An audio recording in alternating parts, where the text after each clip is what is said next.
At his investor appreciation party, my son threw the music box into an ice bucket in front of hundreds of investors. This sentimental junk doesn't belong here. My 7-year-old granddaughter stood there watching her grandmother's final gift thrown away like trash.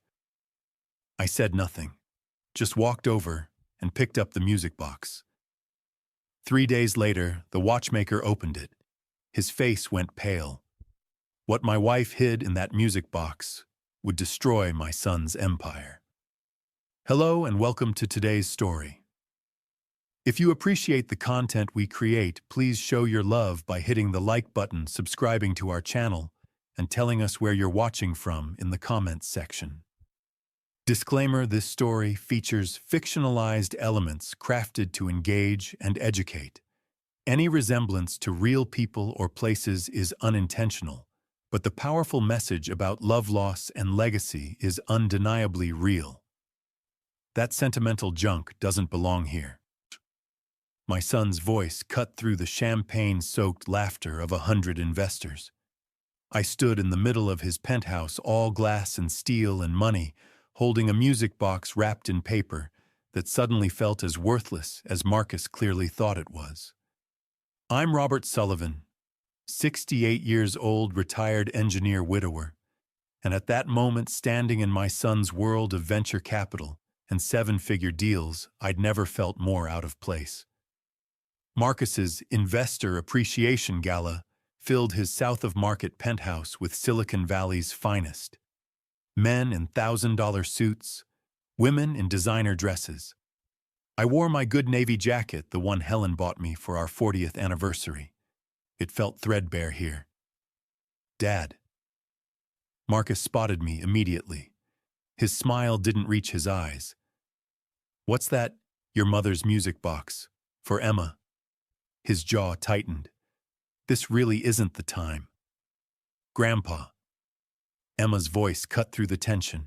My 7-year-old granddaughter, all dark curls, and Helen's green eyes ran across the hardwood floor. Is that Grandma's music box? I knelt down eye level with her. Your grandmother wanted you to have this, sweetheart. Can I open it, please? Vanessa appeared before I could answer. My daughter-in-law. 38, old money-polished smile. Emma, darling, that's a very old toy. You have much nicer things. But Grandma said, your grandmother isn't here anymore. Vanessa's eyes met mine. Cold. Robert, this is a business event. Perhaps another time. Marcus moved closer. I smelled whiskey on his breath. Dad, this isn't appropriate. Your mother wanted... Mom's gone. His voice had an edge now, sharp enough that nearby conversations paused. It's time to stop living in the past. Emma tugged his sleeve. But Daddy, Grandma said it plays Claire de Lune. Marcus glanced at his watching guests. Something hardened in his face. He grabbed the music box from my hands. Sweet Marcus. This sentimental junk doesn't belong here. He walked to the bar and without hesitation dropped it straight into a bucket of melting ice and champagne bottles. The splash was small. The silence that followed was enormous. Emma made a sound like a wounded animal. Daddy, that's Grandma's. You'll get over it. Marcus turned back to his guests, CEO smile in place. Sorry about the interruption, folks. Nervous laughter rippled through the room. I didn't shout. Anger expressed loudly is anger wasted. Instead, I walked to the bar, reached into the ice water cold enough to make my arthritis scream, and pulled out the music box. Water dripped onto my sleeve. I wiped it carefully with my handkerchief, the way Helen would have wanted. Then I looked at my son, 42 years old. I'd taught him to ride a bike, paid for his education. Somewhere along the way, I'd lost him. Your mother left Emma more than you know, son, I said quietly. You just threw away your daughter's inheritance. His eyes narrowed. What are you talking about? I didn't answer. I turned to Emma crying into Vanessa's dress. "Don't worry, sweetheart. Grandpa's keeping the music box safe, just like Grandma wanted." I walked out. The drive home through San Francisco's fog took 20 minutes, but felt like hours. The music box sat on the passenger seat, still damp with champagne and shame. My Richmond district apartment couldn't have been more different from Marcus's penthouse. No city views, no designer furniture. Just 2 bedrooms and a kitchen that hadn't been updated since the 90s. But it had been ours. I carried the box inside past photographs I couldn't take down. Helen at our wedding. Helen holding baby Marcus. Helen and Emma that last summer before she got sick. I set it on our old kitchen table, the one we'd bought at a yard sale 40 years ago. Made tea. Earl Grey the way Helen taught me.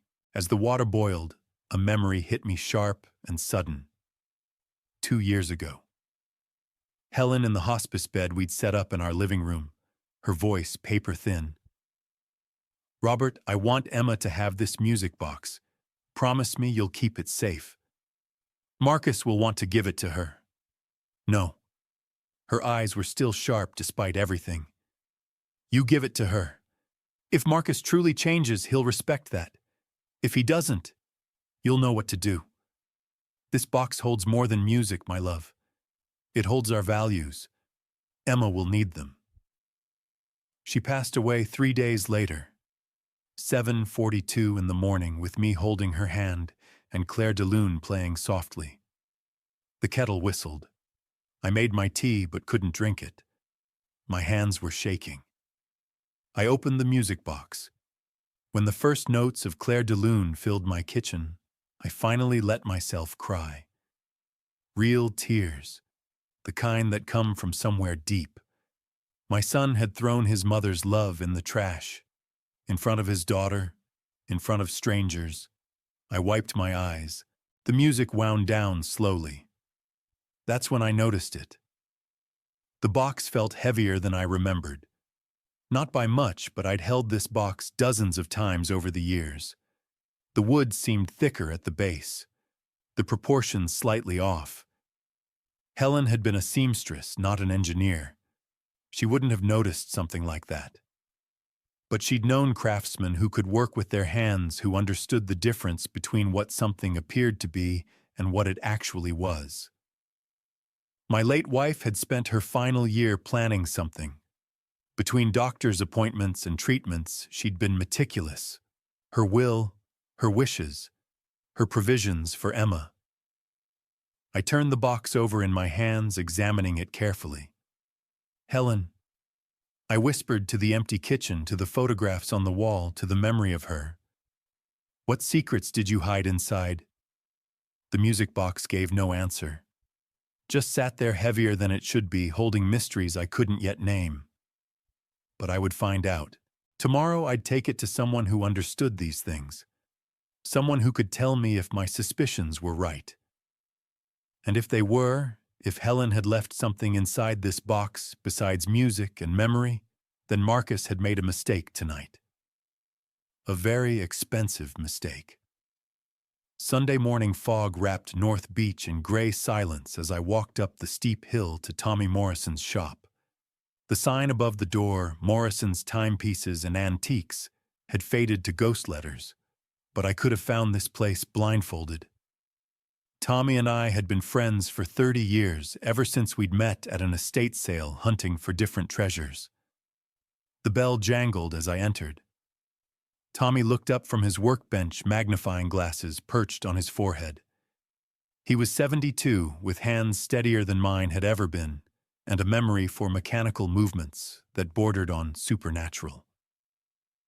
"Robert." He set down his tools. "You look like you've seen a ghost." I placed Helen's music box on his workbench between a Victorian clock and a collection of tiny screwdrivers. "Marcus threw this in the trash last night, at his investor party. Emma watched him do it." Tommy's jaw tightened.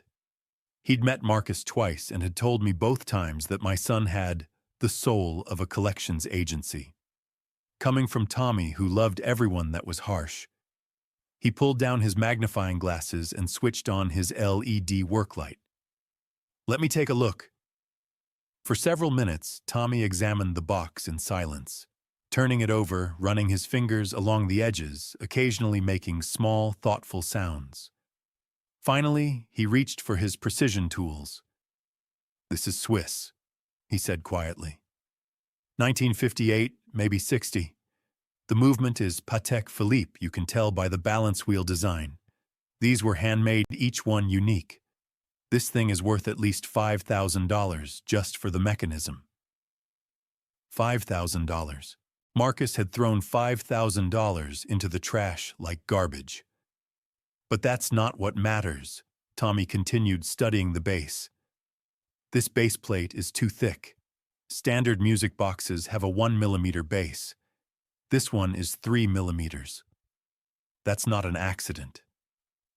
He inserted a thin tool into what looked like a decorative groove. There was a soft click, and the base swung open like a trap door, revealing a hidden compartment lined with dark velvet.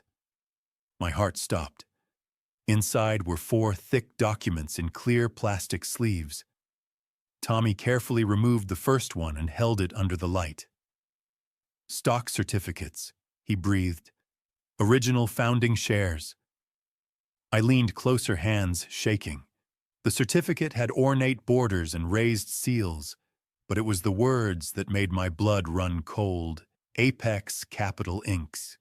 Certificate of Common Stock, 15% equity share.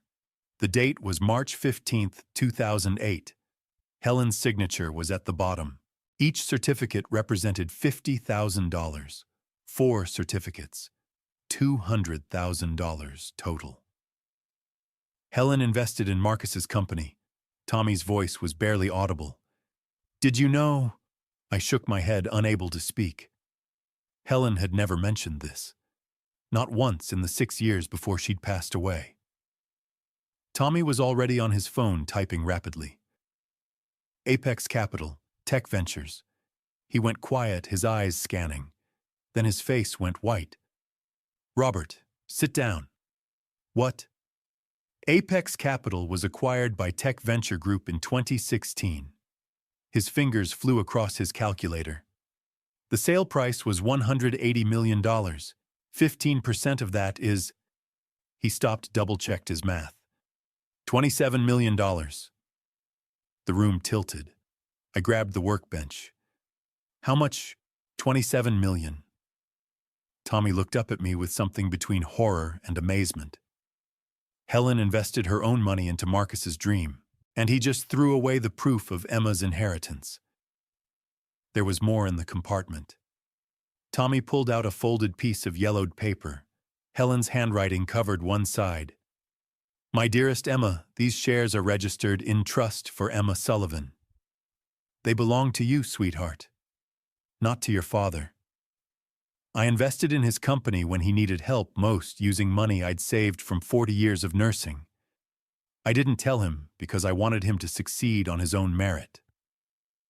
If Marcus treasures this box, it means he's learned the value of family. If he's thrown it away well, then he values money more than memory, and you'll need this inheritance to build a life he can't control. All my love, Grandma Helen." I read it 3 times, each word cutting deeper. Helen had known what Marcus was becoming. She'd protected Emma even from beyond the grave, and she'd done it without saying a word to me. "Your wife," Tommy said softly, "was brilliant. Marcus has no idea." My voice sounded hollow.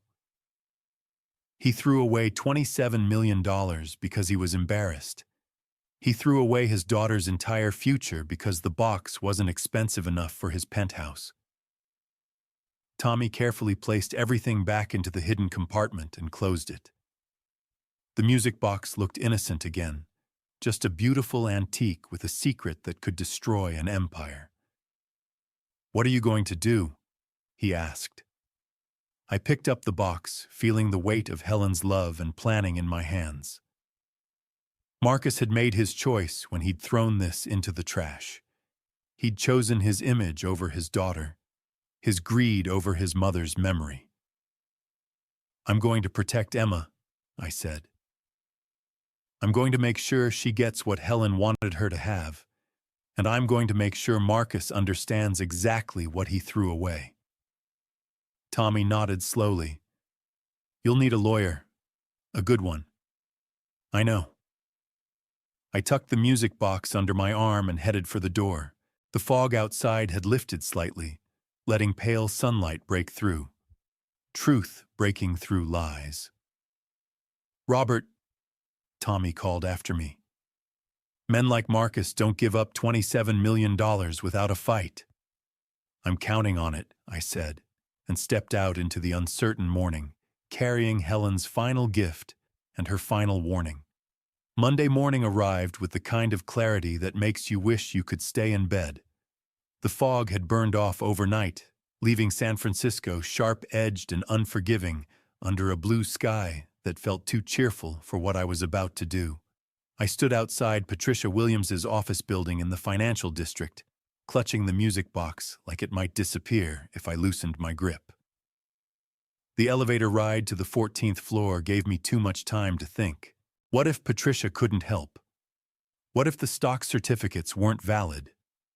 What if Marcus had already found some legal loophole to steal Emma's inheritance? The glass doors to Williams and Associates opened into a reception area that smelled like leather and expensive coffee. The receptionist directed me to Patricia's corner office where floor-to-ceiling windows offered a view of the Bay Bridge that probably cost more in rent than I'd made in 5 years. Patricia Williams stood as I entered. She was in her early 50s with silver-streaked hair pulled back in a no-nonsense bun and eyes that looked like they'd seen every dirty trick in the book. Tommy had recommended her 3 years ago when Helen's health had started declining. "Best elder law attorney in the city," he'd said. "Smart, tough, and she actually gives a damn." "Robert." She shook my hand with a grip that could crack walnuts. "Tommy called yesterday and gave me the basics. Let's see what we're dealing with." I set the music box on her mahogany desk. She opened it carefully, listened to the first few notes of Clair de Lune, then triggered the hidden compartment with practiced ease. Tommy must have told her how it worked. Patricia spread the 4 stock certificates across her desk, like playing cards, then pulled a legal pad toward her and started writing notes in rapid shorthand. For 10 minutes, the only sounds were her pen scratching and the distant hum of traffic 14 floors below. Finally, she looked up. "This is worse than I thought. And better. I'm not sure I like either of those options. The certificates are legitimate. Helen purchased 15% of Apex Capital in March of 2008, registered as in trust for Emma Sullivan. That means Emma is the legal beneficiary, not Marcus." She tapped one certificate with her pen. According to public records, Apex Capital was acquired by Tech Venture Group in October of 2016 for $180 million. Marcus signed the acquisition papers as majority shareholder and CEO. So Emma should have received $27 million. Yes. Patricia's expression hardened. But according to the acquisition filing I pulled this morning, Marcus declared himself as owner of 100% of Apex's equity. He never disclosed Helen's 15% stake. That's not an oversight, Robert. That's embezzlement. He stole $27 million from his own daughter.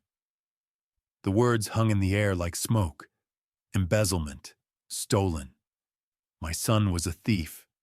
Can we prove it? My voice sounded hollow. These certificates are proof. They're dated, signed, and witnessed. Plus, Helen's will. She pulled a file from her desk drawer. I handled Helen's estate planning. Let me check something. She flipped through pages, her finger tracing lines of legal text. Then she stopped, and a slow smile crossed her face. It wasn't a pleasant smile. Section 7, paragraph 3. The character clause. Helen wrote, If any heir demonstrates serious disrespect for family legacy or the memory of the deceased, the executor, that's you, Robert, may contest their inheritance rights and seek reallocation to protect minor beneficiaries. The music box, I breathed. He threw it away in front of 100 witnesses. Exactly. Helen was brilliant. She knew Marcus might turn out like this, so she built in a legal tripwire. You have grounds to challenge Marcus's actions, protect Emma's inheritance, and potentially recover the $27 million with interest and penalties. Patricia leaned back in her chair. This is a winnable case. Difficult, expensive, and messy, but winnable. For the first time in 2 days, I felt something like hope stirring in my chest. What do we do next? Patricia's expression shifted from satisfaction to concern. We need to be very, very careful. I did some additional research after Tommy's call. Marcus's company, his new venture after the Apex sale, is in serious trouble. He owes creditors approximately $15 million. There are rumors of a securities investigation by the SEC. His business model looks suspiciously like a pyramid scheme dressed up in tech industry buzzwords. He's broke. Worse, he's desperate, and desperate men don't think clearly. She pulled out another document. If Marcus discovers these certificates exist before we have everything in place, he'll fight back with everything he has. Men in his position often try to discredit opponents, tie up assets in litigation, or... She hesitated. Or what? They go after competency. If Marcus can prove you're not mentally fit to serve as executor of Helen's estate, he can have you removed and potentially take control of Emma's trust himself. My blood ran cold. A conservatorship. It's called elder abuse when it's done for financial gain, but yes. Marcus could hire doctors to evaluate you claim you're suffering from dementia or cognitive decline and petition the court to place you under his legal guardianship. It's horrifyingly common in inheritance disputes, and it's very difficult to defend against once the process starts. I thought about the investor party, the way Marcus had looked at me with contempt when I'd retrieved the music box from the trash, the way Vanessa had smirked. They'd already decided I was a foolish old man living in the past. He'll come after me, I said quietly. The moment he realizes what you have, yes. Patricia closed the file. Robert, I need you to understand what we're up against. Marcus will hire the best lawyers money can buy, or money can borrow in his case. He'll attack your credibility, your mental state, your fitness as a grandfather. He'll make you look dangerous or incompetent or both, and he'll do it publicly because that's how men like him operate. What do I do? We build an airtight case before he knows we're coming. We need documentation of his fraud witness statements from the party medical evaluations proving your competency and evidence of Marcus's unfitness as a parent. She pulled out a business card and slid it across the desk. This is Daniel Foster. He's a private investigator, former FBI. If Marcus has skeletons, Daniel will find them. We'll need them. I took the card, my hands steadier than I expected. Marcus had thrown away more than a music box that night. He'd thrown away any remaining shred of my sympathy. Patricia, I said, when Marcus realizes those certificates exist and that I'm not backing down, what will he do? She met my eyes and I saw the truth there before she spoke. Desperate men don't play by the rules, Robert. They play to win no matter who gets hurt. And right now, you're standing between Marcus and $27 million he thinks belongs to him. I stood, tucking Daniel Foster's business card into my pocket. Outside the window, the Bay Bridge gleamed in the midday sun, thousands of people crossing it without knowing their lives were about to intersect with mine in the ugliest way possible.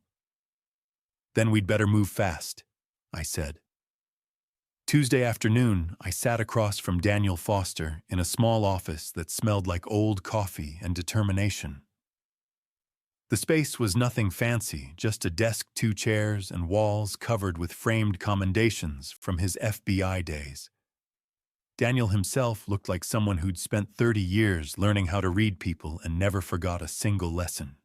Mid-50s, graying hair, cut military short, and eyes that missed nothing.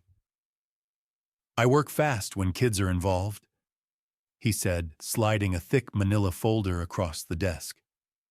"What I found in 48 hours isn't pretty, Robert.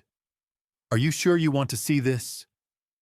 I thought about Emma's face when Marcus had thrown the music box away. "Show me everything." Daniel opened the folder. The first document was a bank statement with a Cayman Islands header. "Your son has been moving money offshore for 6 months. $3 million across 4 accounts, Cayman Islands, Singapore, and 1 in Zurich. The transfers started small to avoid triggering automatic reports, but they accelerated 3 weeks ago." $3 million. My throat tightened. He's planning to run. Not planning. Preparing. Daniel pulled out printed airline confirmations. Singapore Airlines departures scheduled for 2 weeks from yesterday. 3 one-way tickets, first class. Marcus Sullivan, Emma Sullivan, and Lily Harrison. Who's Lily Harrison? 28 years old venture capital analyst at Pinnacle Ventures, the same firm currently suing Marcus for fraud. She's his mistress. Daniel pulled out printed text messages. "They met 8 months ago. The affair started shortly after. Look at this exchange from 2 weeks ago." The messages were coldly calculating Marcus tickets confirmed. "Yumi E. New life starts Friday. Lily, your wife, Marcus deadweight. Vanessa stays. Divorce from abroad. Lily and the kid. Marcus Emma has trust fund access at $27 million. Worth the inconvenience." I stared at the screen, nausea rising. He's taking Emma because of the money. He doesn't know about the stock certificates yet, but he knows Helen left something substantial. He's taking her to control her future inheritance. Daniel's jaw tightened. Lily has family connections in Singapore, speaks Mandarin, knows international finance law. She's useful. Vanessa isn't. "Singapore has complicated extradition," I said quietly. "Exactly. Once Marcus gets Emma out of the country, especially if he claims he's protecting her from an unstable grandfather, getting her back becomes exponentially harder." Daniel's expression darkened. "Which brings me to the next part." He pulled out a different folder. Inside were printed emails and school documents. "Emma's school counselor, Mrs. Rodriguez, has been keeping notes for 2 years. With Patricia's legal justification, I obtained copies through child welfare protocols. I read the first entry dated 18 months ago. Emma Sullivan 7 exhibits persistent anxiety when discussing her father. She describes feeling like she can't do anything right and expresses fear of disappointing him. Recommend monitoring." Another entry from 6 months ago. Emma arrived upset. Her father criticized her straight A's because they weren't good enough for Stanford. She asked if there was extra credit to make him proud. Concerning pattern. A third entry from 3 months ago. Emma flinched during fire drill. When asked if loud noises scared her, she said, "Only when Daddy's voice gets loud." Requested parent conference, father declined. Grandfather attended and expressed concern. I couldn't breathe. These notes read like a catalog of suffering I'd been too blind to see. Emma had been hurting for years, and I'd thought Marcus was just demanding. I'd called it tough love. "There are 12 entries total," Daniel said quietly. "Each document's escalating anxiety and fear. Marcus never attended conferences. You attended 4 this year. You were the only adult besides Helen who noticed Emma was struggling. Helen noticed, I whispered. She tried to tell me.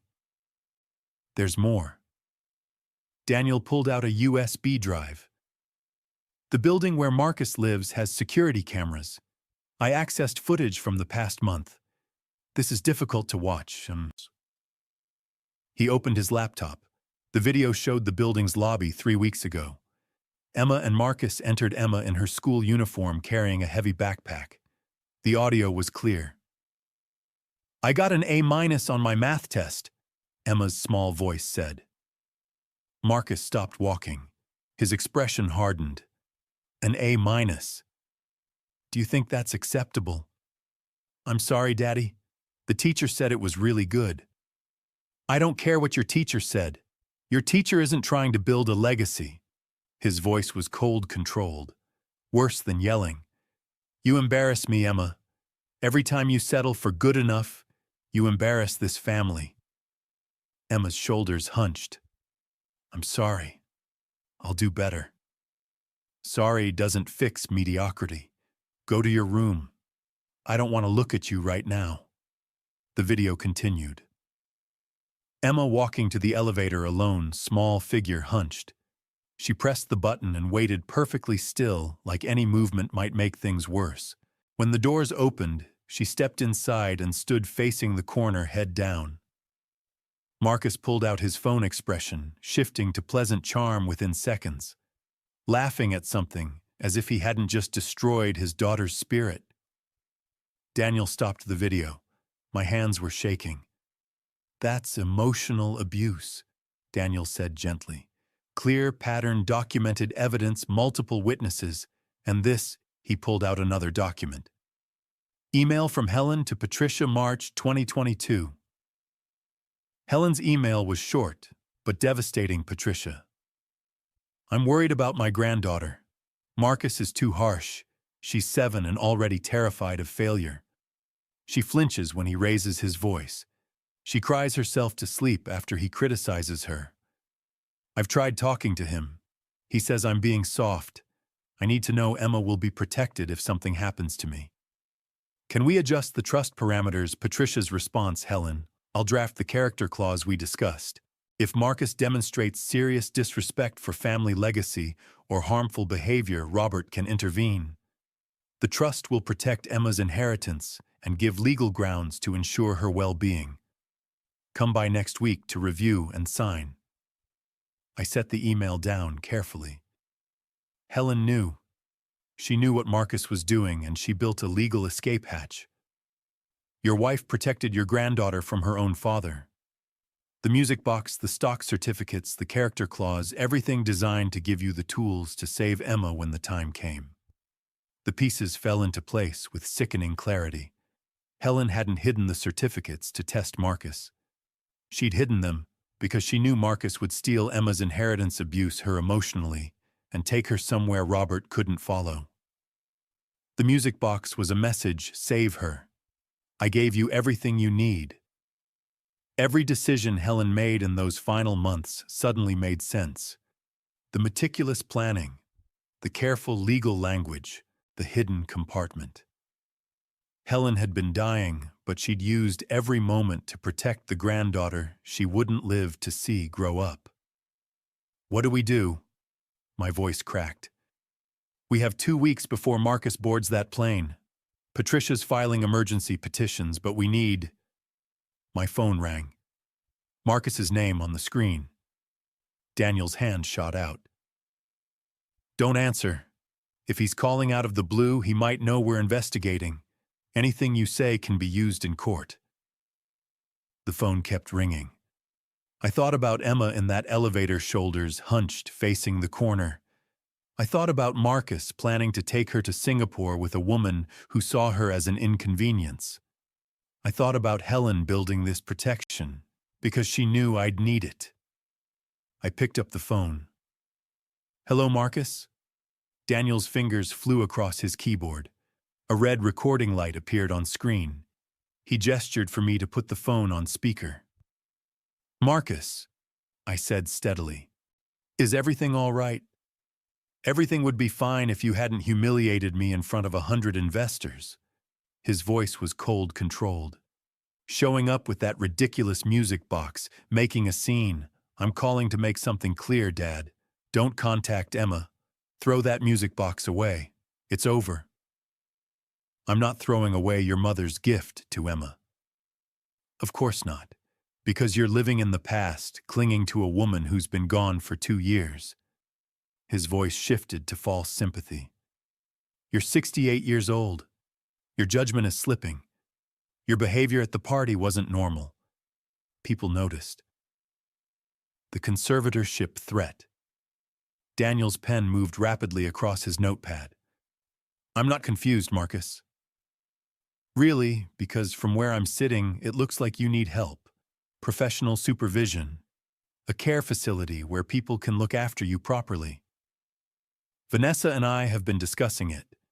We're worried about you living alone. I kept my voice level despite the white-hot rage. I don't need a nursing home. I have witnesses who will testify you're not capable of managing your own affairs. I have documentation. When the time comes, I'll take the legal steps necessary to ensure you're properly cared for. It's what Mom would have wanted. The mention of Helen shattered something inside me. Don't talk about what your mother would have wanted. I know she wouldn't want you confused and angry clinging to the past. His voice hardened. This conversation is over. Lose the music box. Stay away from my family. Or I'll have doctors evaluate you, and we both know what they'll find. Marcus, you know what the worst part was. His voice dropped almost conversational. When Mom got sick, stage 3. The oncologist said there was a treatment option, experimental, expensive 30% success rate. She begged me to help with the costs, said she wanted to see Emma grow up. He laughed bitterly. No, 30%. $200,000 for a 30% chance. That's not an investment, Dad. That's throwing money away. I told her no. The world stopped. I watched her face when I explained it was a bad financial decision. She looked at me like I was a stranger. But I was right, she died anyway. The treatment would have been a waste. At least I saved $200,000. You killed her, I whispered. I made a rational decision. Something you're clearly no longer capable of. Remember what I said, Dad. Stay away from my family. I know how to remove obstacles when they become problematic. The line went dead. Daniel reached across and gently took the phone. We got everything. The threats, the conservatorship language, the admission about Helen's treatment, and that last statement. That's strong evidence, Robert. He let her die to save money. I know. And now we have proof of his character. The next morning, I met Vanessa at a marina cafe. She arrived 15 minutes late wearing designer sunglasses that probably cost more than my monthly rent. Robert. She removed her sunglasses, revealing calculating eyes. I was surprised by your call. Marcus doesn't like us meeting without him. I needed to speak with you about Emma. I'm concerned about the pressure Marcus puts on her. Emma is fine. She'll adjust. Vanessa sipped her latte. Is that really why you wanted to meet to discuss Marcus's parenting? Her tone made it clear she didn't believe me. I wanted to understand your perspective on Helen's estate. Interest flashed in her eyes. Helen's estate. Marcus mentioned there might be assets we weren't aware of. A music box, he said. Something valuable. Possibly. How valuable? She leaned forward. Because Marcus's business is in serious trouble, Robert. Investors are circling, lawsuits everywhere. We might lose everything. If Helen left something significant, I need to know.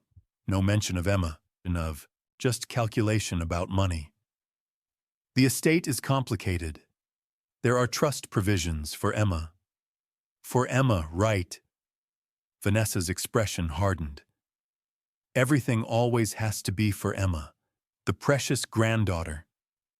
Meanwhile, Marcus and I are drowning in debt, and there's potentially millions in Helen's estate that could save us. The estate is Emma's inheritance. Emma is 7 years old. She doesn't need millions of dollars.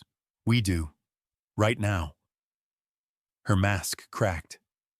Marcus said you have documents, certificates or something. We need those, Robert. If you care about your son, you'll help us access whatever Helen left behind. I stood, leaving money on the table. I do care about my son. That's why I'm not helping him steal from his daughter. And I care about Emma enough to protect her from both of you. Understanding dawned, followed by anger. You're making a mistake. Marcus doesn't lose Robert. He'll destroy you in court. He'll put you in a nursing home and take everything. You're just a confused old man standing between us and the money we need to survive. Then we'll see what the courts think. Robert. Her voice stopped me. Marcus told me about your call yesterday, about removing obstacles. You should take that seriously. When Marcus feels cornered, he doesn't think clearly. And right now, he's very, very cornered. It wasn't quite a threat. It wasn't quite a warning. It was acknowledgement that Marcus's empire was cracking and desperate men were dangerous. I walked away, leaving Vanessa to her calculations. Now I knew for certain I was fighting both of them. Marcus with his threats, Vanessa with her greed and willingness to sacrifice Emma for money. The empire was cracking, but wounded animals were the most dangerous kind. Thursday morning, someone knocked on my door with official authority. The process server handed me a manila envelope and disappeared. Inside was a thick stack of documents with a blue cover sheet. Petition for conservatorship of person and estate petitioner Marcus Sullivan proposed. Conservatee Robert Sullivan. I sat at my kitchen table and forced myself to read. The petitioner requests the court appoint him as conservator for Robert Sullivan, age 68, who is no longer capable of managing his own affairs due to progressive cognitive decline and impaired judgment. The petition cited evidence psychiatric evaluation by Dr. Richard Morrison documenting memory lapses and delusional behavior. Witness statements from the April 20th investor event describing confused and agitated conduct. Financial mismanagement regarding obsessive fixation on worthless antiques. Safety risks from inability to recognize appropriate social boundaries. Every word painted me as a confused old man. At the bottom, hearing scheduled for May 22nd, 30 days from today. I called Patricia immediately. 40 minutes later, I sat in her office while she read through the petition. Finally, she set it down. This is aggressive. Marcus is going for full conservatorship, person and estate. If he wins, he controls everything. Where you live, what medical care you receive, who you can see, how you spend your money. Can he do this? If the court believes you're incompetent, yes. Conservatorships are weaponized in inheritance disputes. She pulled out a legal pad. Let's break down his strategy. Dr. Richard Morrison. I looked him up. He testifies in about 20 conservatorship cases a year, almost always for the petitioner. He finds exactly what he's hired to find. He evaluated me without my knowledge. He can base his opinion on observed behavior at the party and statements from Marcus. She made a note. We'll challenge his bias, but we need our own evaluation.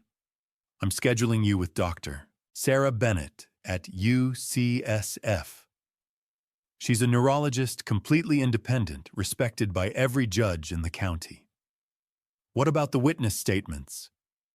People from the party who saw you retrieve the music box. Marcus will frame it as erratic behavior. Out of context, it might look concerning. Patricia's expression hardened. But Marcus assumes you'll be an easy target. He doesn't know we've been building a case against him for a week. What do we do? She wrote rapidly.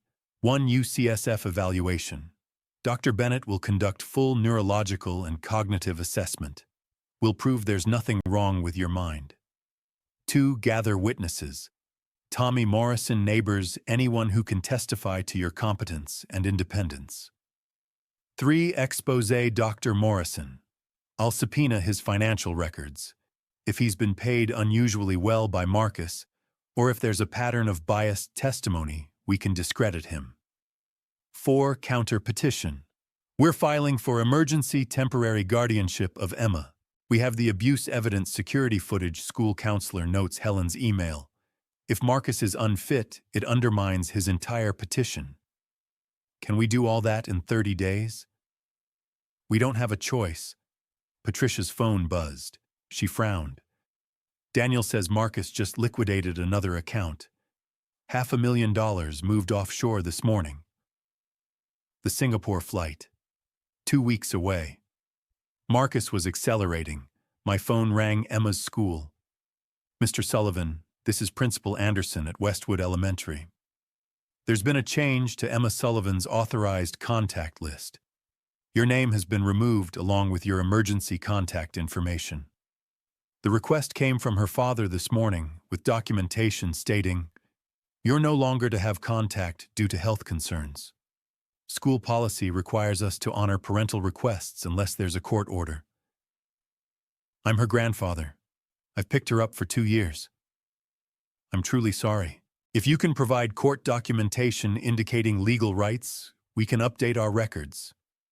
But until then, our hands are tied." After she hung up, I sat staring at my phone. Marcus had cut me off from Emma completely. No school pickup. No visits. He was isolating me. Patricia had listened. He's trying to break you, cut you off from Emma, make you feel powerless. It's working. No, it's not. Because we're not playing his game anymore. She stood gathering files. Dr. Bennett's office opens in an hour. I'm scheduling your evaluation for tomorrow morning. Then we're filing the counter petition this afternoon. Marcus thinks he has 30 days to grind you down. He's wrong. We're going on a fence. I looked at the conservatorship petition. 30 days. In 30 days, a judge would decide if I was competent to manage my own life, or if my son would control everything: my home, my money, my freedom. And Emma. If Marcus won, he'd have legal authority over her trust fund. He could drain $27 million before anyone could stop him. Then he'd board that plane to Singapore with Emma, and I'd be powerless to save her. 30 days, I said quietly.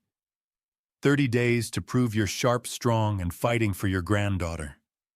Patricia met my eyes. Can you do that? I thought about Helen building her chess game from beyond the grave.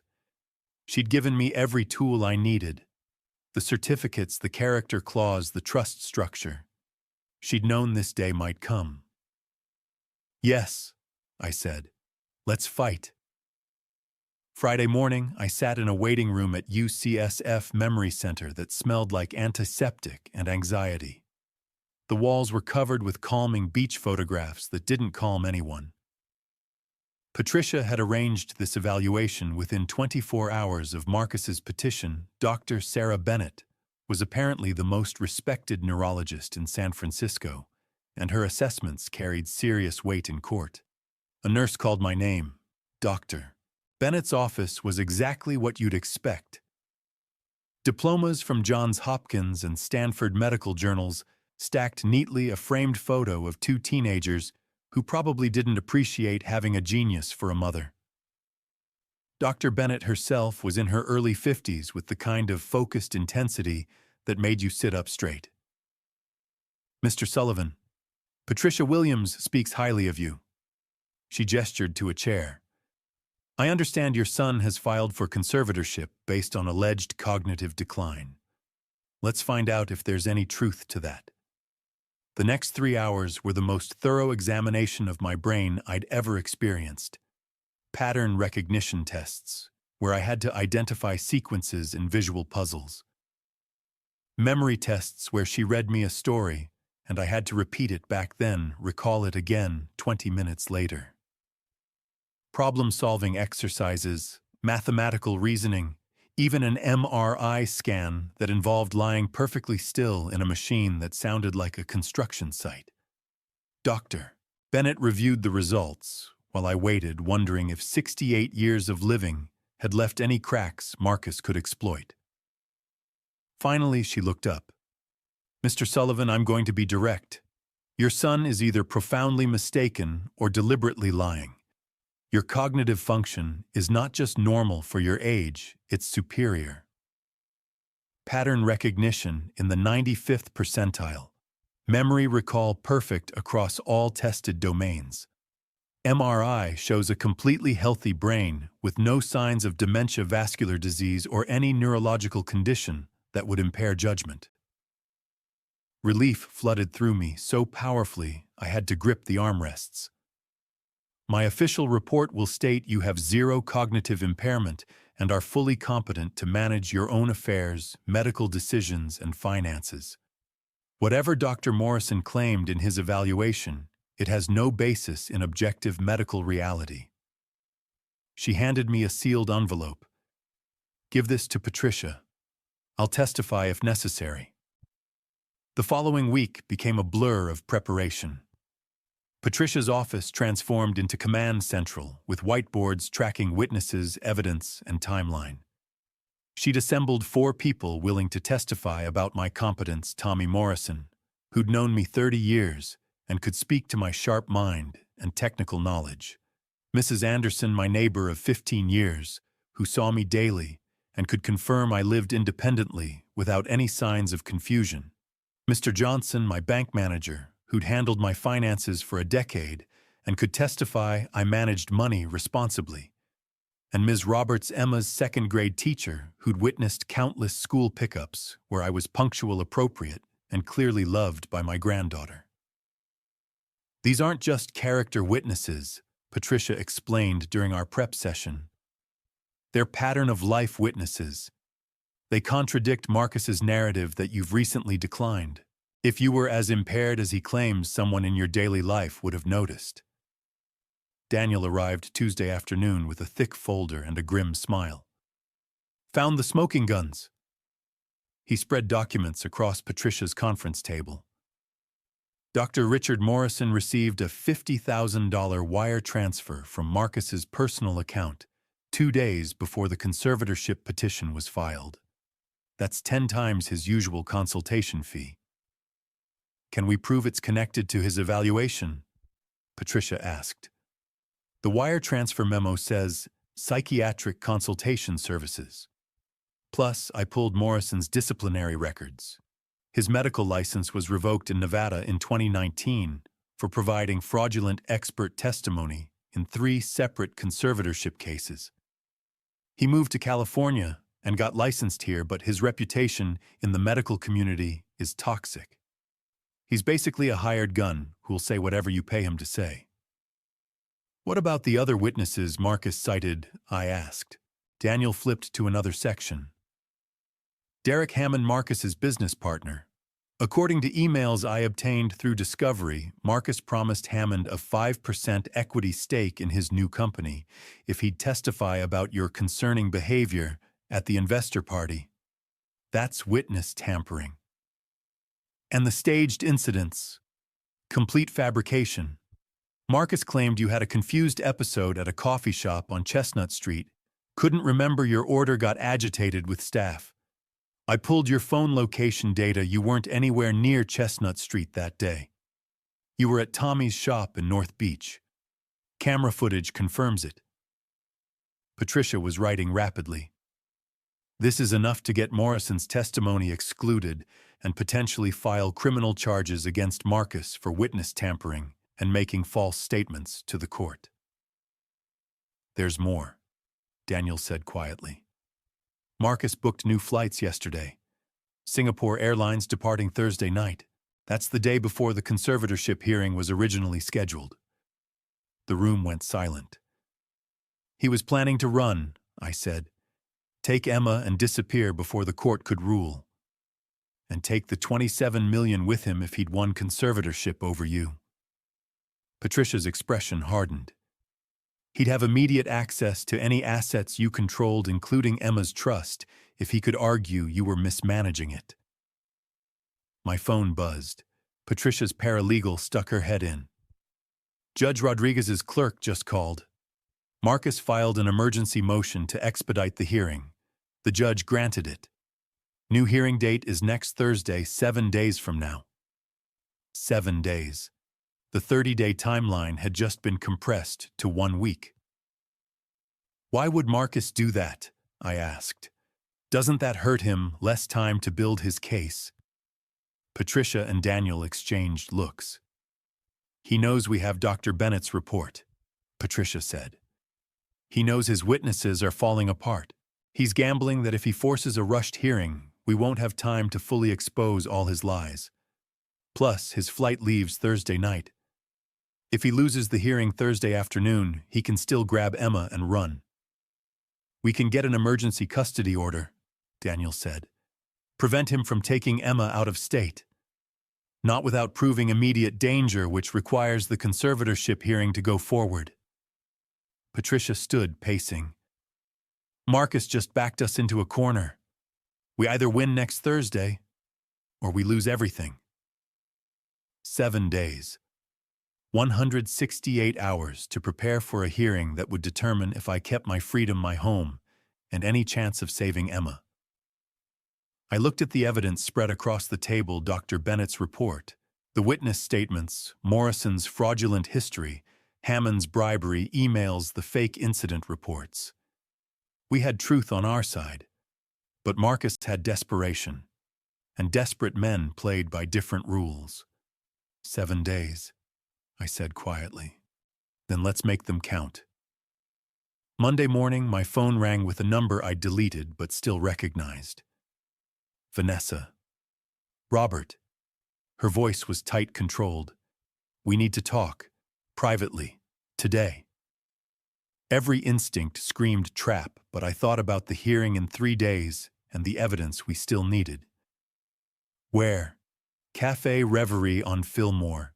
Noon. Come alone. She hung up before I could respond. I called Patricia immediately.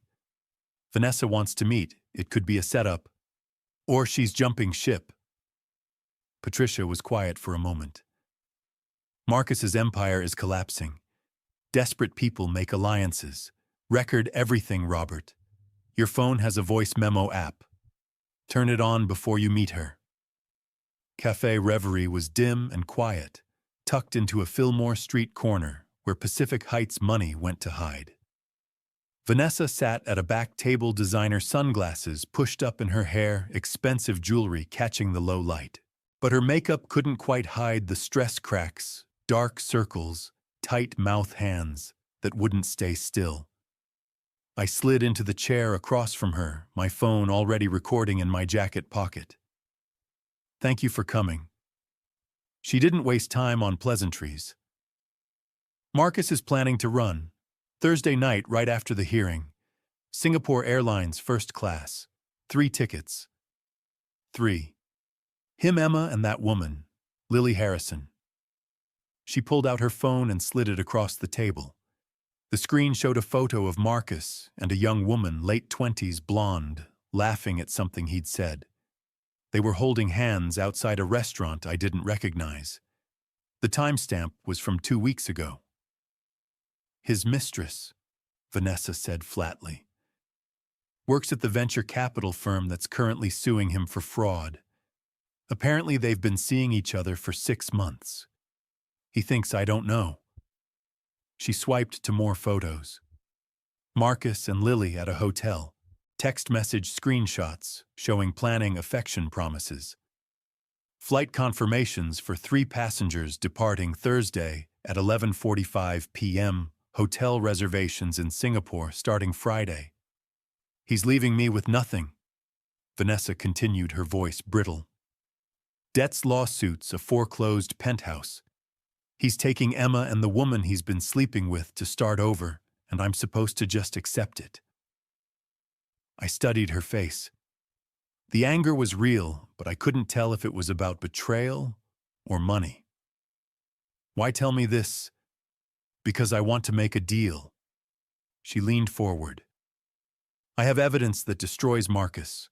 Photos, texts, financial documents showing he's been moving money offshore for months. Hotel receipts, everything. I'll testify against him in the conservatorship hearing. I'll give you all of it. But I want something in return. What? Custody of Emma. And 50% of Helen's inheritance. The cafe seemed to go silent around us. She was offering to betray her husband, hand over evidence that would annihilate his case. But the price was Emma and $13 million. You want custody? I kept my voice neutral, letting her talk, letting the recording capture everything. Marcus is unfit, you know that. You've been trying to prove it. I can help you. With my testimony about his abuse, his affair, his flight plans, he loses everything. But Emma needs a parent. Someone stable. She straightened her shoulders.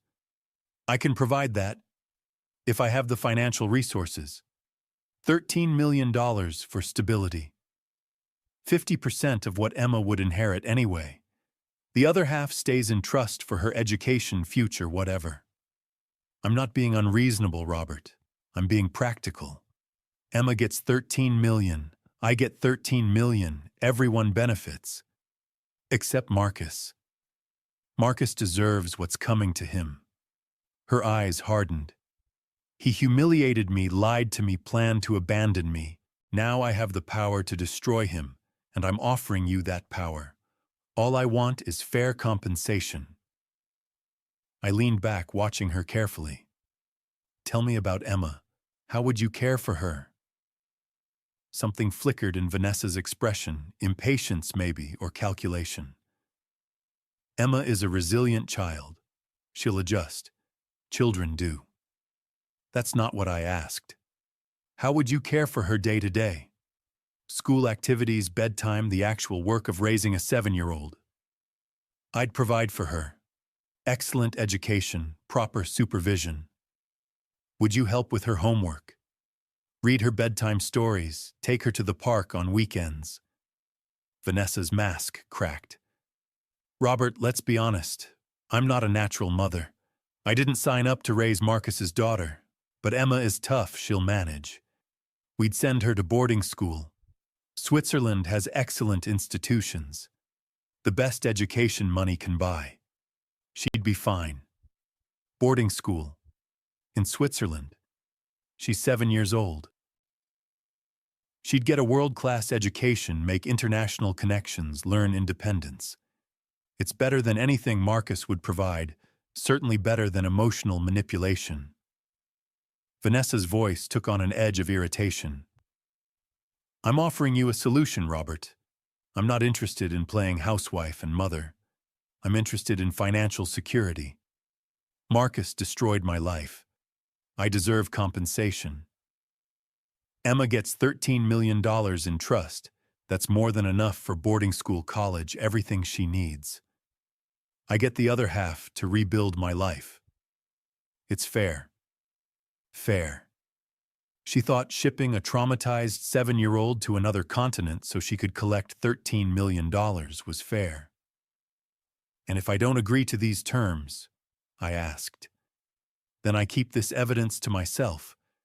Maybe I work out my own deal with Marcus. Maybe I let you two destroy each other while I protect my interests. She pulled a USB drive from her purse and set it on the table. But I'd rather work with you. You're more predictable than Marcus. And frankly, you're going to win this conservatorship fight. I want to be on the winning side. I picked up the USB drive, feeling its weight. Evidence that could destroy Marcus. Photos of the affair. Text messages planning Emma's abduction to Singapore.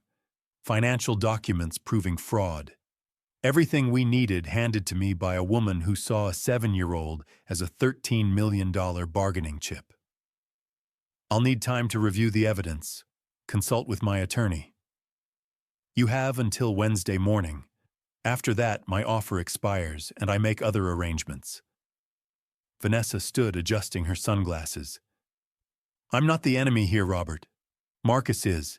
I'm just trying to survive. She left without waiting for a response. I sat alone at the table, the USB drive in my hand, my phone still recording in my pocket. Patricia answered on the first ring. How did it go? I have evidence to destroy Marcus, I said quietly. And evidence that Vanessa is just as unfit. She wants to ship Emma to boarding school in Switzerland so she can collect $13 million. You recorded it, every word. I looked at the USB drive. Patricia, I can't let Emma go to either of them. Marcus will abuse her. Vanessa will abandon her. They both see her as an asset, not a person.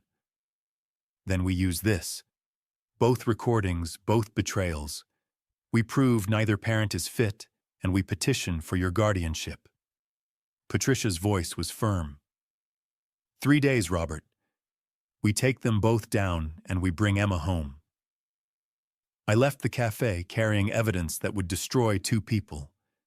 But all I could think about was a 7-year-old girl who deserved parents who loved her, and instead got ones who only loved money.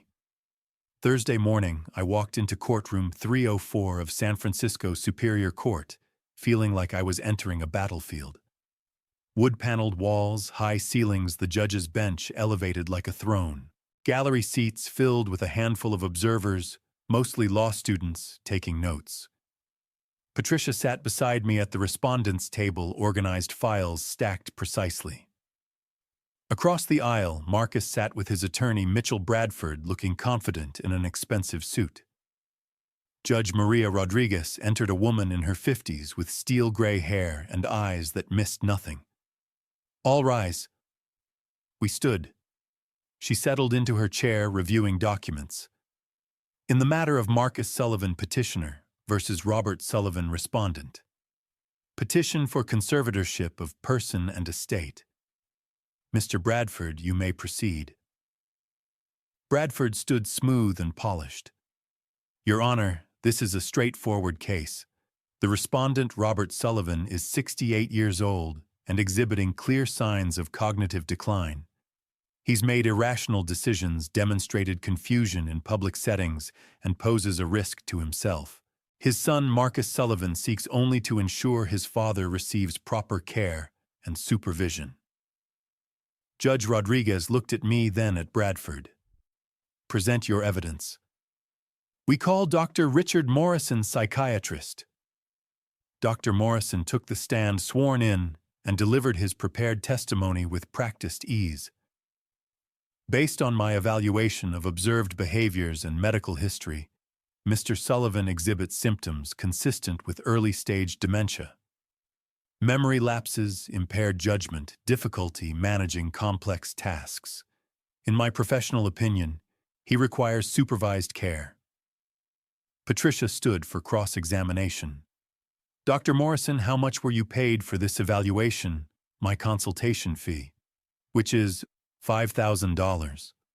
Patricia pulled out a document. Your Honor, I'd like to submit Exhibit A, a wire transfer receipt showing Dr. Morrison received $50,000 from Marcus Sullivan 2 days before filing his report, 10 times his stated fee. The courtroom stirred. Dr. Morrison's face went red. Dr. Morrison, Patricia continued, is it true your medical license was revoked in Nevada in 2019 for providing fraudulent expert testimony in conservatorship cases? That matter was complicated. Yes or no, doctor? The Nevada board made an error in judgment. Your Honor, I submit the Nevada Medical Board disciplinary records. Dr. Morrison's license was permanently revoked for systematic fraud. Patricia turned back to Morrison. You're essentially a hired gun who says whatever people pay you to say, aren't you? Objection. Bradford was on his feet. Overruled, Judge Rodriguez said quietly, making notes. Continue, Ms. Williams. Patricia dismissed Morrison with a gesture. No further questions for this witness.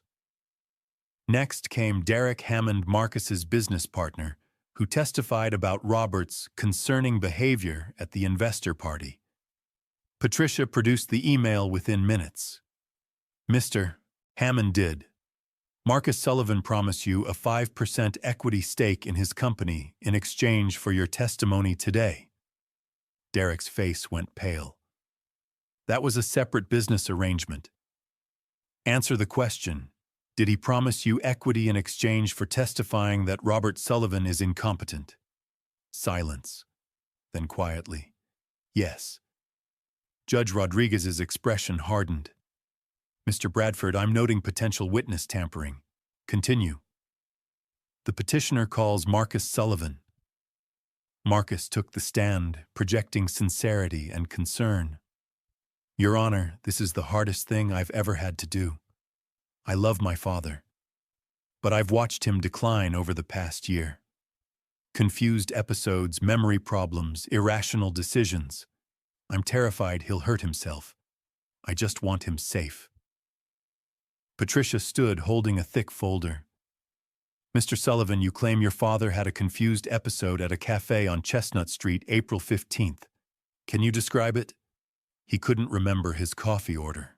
Got agitated with staff. It was concerning. Patricia pulled out phone records. Your Honor, Mr. Sullivan's phone location data shows he was nowhere near Chestnut Street that day. He was in North Beach, confirmed by security footage at Morrison's timepieces.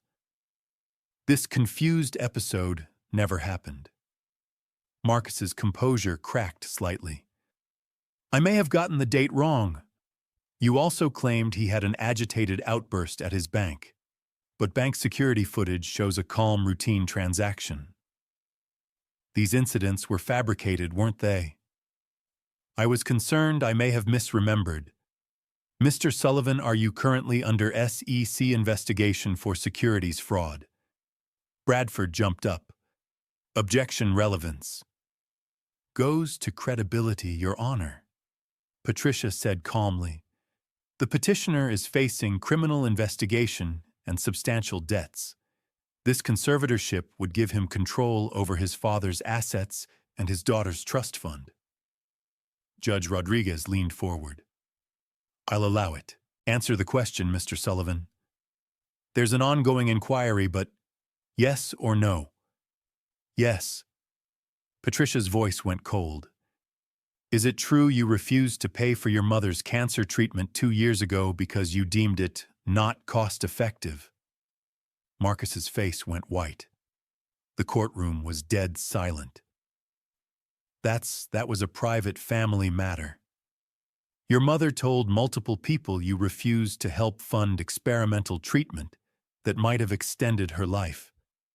You chose money over your mother, and now you're trying to seize control of your father's assets under the guise of concern. Isn't that the truth? You don't understand. No further questions. The respondent calls Robert Sullivan, Patricia announced. I took the stand, my heart pounding, but my mind clear. Patricia led me through testimony, my daily routine, my relationship with Helen, my memories of her final months. I spoke clearly, detailing dates, events, conversations, no confusion, no hesitation. Mr. Sullivan, can you tell the court about the music box? I described finding it in the trash, discovering the hidden compartment, the stock certificates worth $27 million that Helen had left for Emma. Judge Rodriguez listened intently. Patricia submitted Dr. Bennett's UCSF report. Your Honor, Dr. Sarah Bennett, a respected UCSF neurologist, conducted comprehensive neurological and cognitive testing. Her conclusion: Robert Sullivan has 0 cognitive impairment, superior function for his age, fully competent. Judge Rodriguez read the report, then looked at Marcus with something close to contempt. I've heard enough. She set down her papers. This petition is not only without merit, it appears to be a calculated attempt to seize control of the respondent's assets and isolate him from his granddaughter. Petition dismissed with prejudice. Furthermore, I am referring this matter to the District Attorney's Office for investigation of elder abuse, witness, tampering, and perjury. The gavel came down like thunder. Court is adjourned. Outside the courthouse, sunlight felt too bright for the darkness we'd just exposed. Patricia was on her phone coordinating next steps. I stood on the steps trying to process the victory that felt incomplete. Daniel appeared at my elbow, his expression grim. "Robert, Marcus changed his flight." "What?" "Not tonight, tomorrow morning. Friday 9 a.m., Singapore Airlines. 3 passengers, Marcus Sullivan, Lily Harrison, and Emma Sullivan." The victory turned to ice in my chest. He's going to take her. Tonight or early tomorrow. He knows he lost. He's running. Daniel's jaw was tight. You have less than 24 hours before he disappears with Emma forever. I looked back at the courthouse where Marcus was exiting with Bradford, his face a mask of rage. He saw me watching, and his expression promised violence. The battle was won. But the war had just entered its final desperate phase. Thursday afternoon, Patricia's office became a war room. Whiteboards with timelines, maps, contact numbers. Daniel marked critical times in red. Patricia coordinated calls with family court, the DA, and CPS, less than 30 hours to save Emma. "Updated intel," Daniel said. "Marcus's flight is 11 p.m. Friday night, not morning, Singapore Airlines. He lied about timing in case anyone was watching." "That gives us more time," Patricia said. "But I've filed emergency guardianship papers. Earliest hearing is Monday. Emma will be in Singapore by then, unless we stop Marcus tomorrow." She pulled out her legal pad. "Our options. 1. Get a court order tonight prohibiting Marcus from leaving with Emma. Difficult needs emergency judge. Marcus's lawyers will fight. 2. Have police arrest Marcus on elder abuse referral.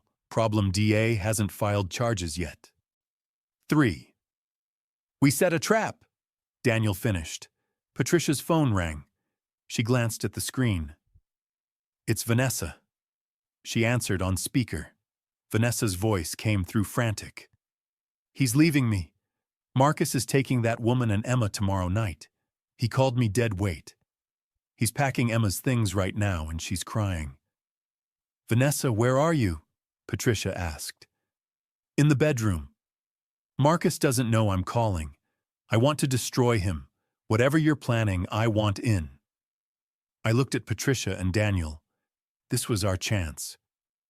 "Vanessa, can you keep Emma at the apartment until tomorrow evening?"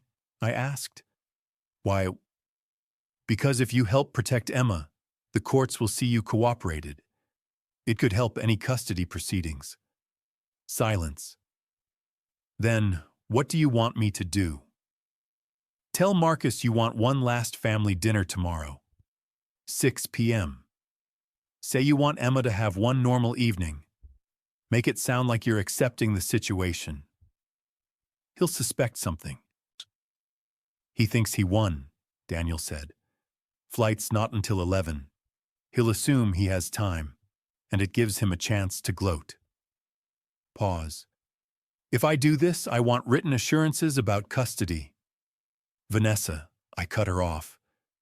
"Emma is crying in the next room. Do this because it's right, or do it for yourself, I don't care. But do it now." "Fine." She hung up. Patricia was already moving. "If we have Emma at the apartment tomorrow at 6, we can coordinate intervention. I'll contact CPS. Lisa Martinez is on call. We'll need police standby in case Marcus becomes violent." "Legal basis?" I asked. "Imminent danger. Marcus has a flight to a country with complicated extradition, demonstrated abuse, fleeing investigations. CPS can take emergency custody.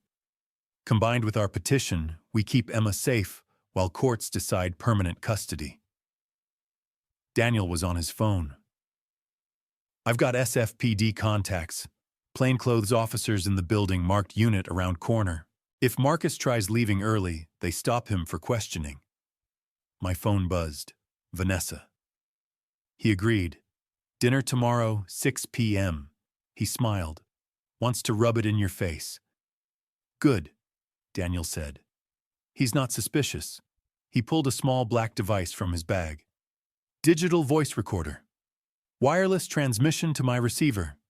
I'll be outside monitoring. If Marcus threatens you or Emma admits anything criminal, we'll have it recorded. Police can intervene immediately. He showed me the small adhesive patch that would go under my shirt. Nearly invisible, continuously recording. What if he searches me? He won't. He thinks he won. He's not worried about a 68-year-old man he just tried to put in a nursing home. Daniel's expression was grim. But understand the risk. If Marcus realizes this is a trap, he might grab Emma and run. Officers will be ready, but there could be a window where Emma is in danger. You'll be in the room with him. I thought about Emma watching her father throw away Helen's gift. About Helen building this protection from beyond the grave. About a 7-year-old who deserved better. I'll do it. By sunset, we had our plan emergency custody filed. CPS standing by. Police positioned. Surveillance van ready. Trap set for 6 p.m. Friday. Friday morning, I met Daniel in a parking garage. He attached the wire, carefully testing transmission. Keep him talking, Daniel said. If he threatens you or Emma, stay calm. We're listening. Officers can be inside in under 60 seconds. What if he leaves early? Vanessa will text, and we're watching the building. He met my eyes. One more night, Robert.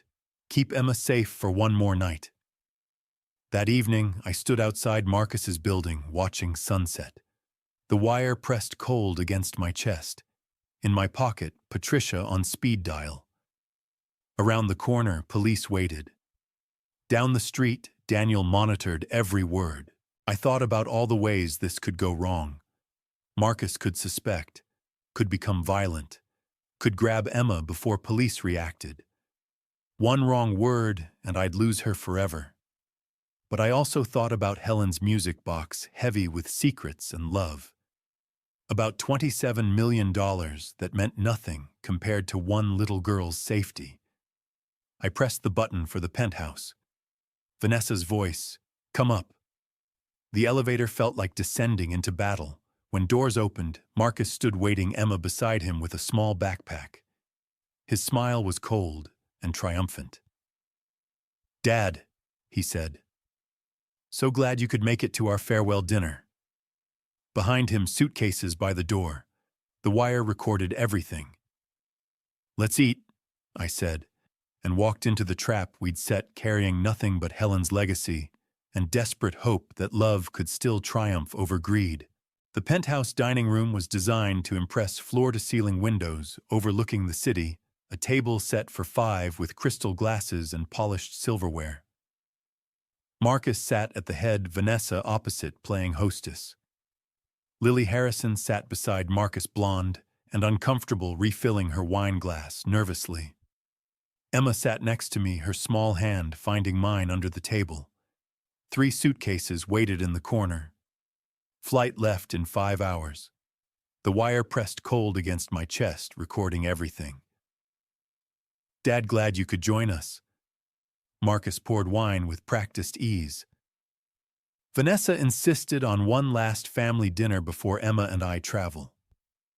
"Where are you traveling?" "Singapore, business opportunity.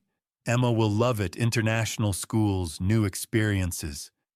He reached over and ruffled Emma's hair. She flinched slightly, but he didn't notice. Emma's grip on my hand tightened. She leaned close and whispered, "Grandpa, I don't want to go. I want to stay with you." I squeezed her hand gently. 3 times. Our signal. "I know, sweetheart." Marcus smiled indulgently. "Emma's just nervous about the long flight. Children adjust quickly once they're in new environments." He was talking about Emma like she was a business asset being relocated, not a 7-year-old child being torn from everything familiar. Vanessa set down plates, catered food arranged to look homemade. Lily checked her phone constantly, clearly wishing she was anywhere else. Sitting across from Marcus's wife, pretending to be just a colleague, must have been uncomfortable even for someone as calculating as her. "Marcus," I said quietly, setting down my fork, "I need to tell you something about your mother. About the music box you threw away at your investor party." His jaw tightened immediately. "That worthless junk, what about it?" "It had a secret compartment." The room went still. Vanessa stopped mid-bite. Lily looked up from her phone. Marcus's hand froze on his wine glass. "What are you talking about?" I reached into my jacket slowly and pulled out copies of the stock certificates, 4 sheets with official seals and Helen's signature. I spread them across the table methodically, one by one. Inside were stock certificates, 15% of Apex Capital. Your mother invested $200,000 in your startup in March 2008, when no bank would touch you. When you sold the company to Tech Venture Group in October 2016 for $180 million, Emma's 15% was worth $27 million. Helen's signature on each certificate, the dates, the witness signatures, and the registration line, "In trust for Emma Sullivan." Marcus's face went white. Vanessa gasped, her hand flying to her mouth. Lily stared at the documents, then at Marcus, then back at the documents. "You never disclosed those shares in the acquisition." I continued, my voice steady. "You signed papers claiming 100% ownership. You told Tech Venture you were the sole equity holder. But you weren't. 15% belonged to Emma. You stole $27 million from your own daughter. That money funded my company." Marcus's composure cracked like ice. "She had no right to invest without telling me. The certificates were legally registered. Your mother had every right. She funded your dream when no one else would, and you repaid her by stealing your daughter's inheritance." Vanessa stood abruptly, chair scraping. "Marcus, tell me this isn't true." "It's my money." Marcus slammed his fist on the table. Wine glasses jumped. Emma flinched against me. "I built that company from nothing. I worked 100-hour weeks. Mom just wrote a check. That money is mine." Lily grabbed her purse, hands trembling. "You stole from your own child. I thought you were just aggressive in business. Ruthless, but legal. But you're a thief." She stood backing toward the door. "I'm done. Don't call me. Don't contact me. We're finished." "Lily, wait." Marcus half rose, but she was already gone, the door slamming. Marcus stared at me with pure hatred. "You think you're smart? In 3 hours, Emma and I are on a plane to Singapore, and there's nothing you can do about it. You're a senile old man. No court will listen to you." "Marcus, stop talking." Vanessa's voice shook. "You're making it worse." "Shut up, this is your fault. You insisted on this stupid dinner." He turned back to me, breathing hard. "I'm Emma's father. I have legal custody. I can take her anywhere. Those certificates are probably fake, something you cooked up with that lawyer. No one will believe you." "I'm not the one they need to believe." I glanced at Emma. "You are, and you've just confessed to everything." Marcus's eyes narrowed. "What?" The front door burst open. 4 police officers entered, badges displayed. "Marcus Sullivan, you're under arrest for attempted custodial interference, securities fraud, and embezzlement. You have the right to remain silent. Anything you say can and will be used against you in a court of law." Marcus froze. Then reality crashed down. "This is insane. I'm her father. I have rights. Call Bradford." They turned him around, cuffing his hands behind his back. "You have the right to an attorney. If you cannot afford an attorney, one will be appointed for you." Emma buried her face against my shoulder. I held her close, one hand over her ear to muffle her father's shouting as they led him past. Marcus looked at me, once pure, venomous hatred, silently promising revenge. He wouldn't get the chance. Lisa Martinez from CPS entered with another social worker. "Mrs. Sullivan, we need to discuss Emma's immediate placement." Vanessa straightened quickly, composing herself. "Of course. Emma will stay with me. I'm her stepmother. I can provide stability." "Mrs. Sullivan, we have concerns about both parents." Lisa's voice was gentle but firm. "We have a recording from this week where you discussed sending Emma to boarding school in Switzerland to access her inheritance. Your motivation was financial security for yourself, not Emma's well-being." Vanessa went pale. She looked at me. "You recorded me at the cafe. You wanted to ship my granddaughter to another continent for $13 million, I said quietly. "Yes, I recorded every word." Lisa knelt beside Emma. "Sweetheart, you're going to come with us for a little while, okay? Until the courts decide what's best. You'll be safe." "Can't I stay with Grandpa?" "We're working on that. Your grandfather filed for emergency guardianship, but right now we need to make sure you're in a safe placement." Emma looked up at me, tears streaming. "You'll come get me? You promise?" I knelt down, holding her small face in both hands. "I promise. Your grandmother left me everything I needed to keep you safe. It's going to take a few more days, but I will bring you home. To your apartment with the music box. To wherever you want home to be." Lisa took Emma's hand gently. "Come on, honey."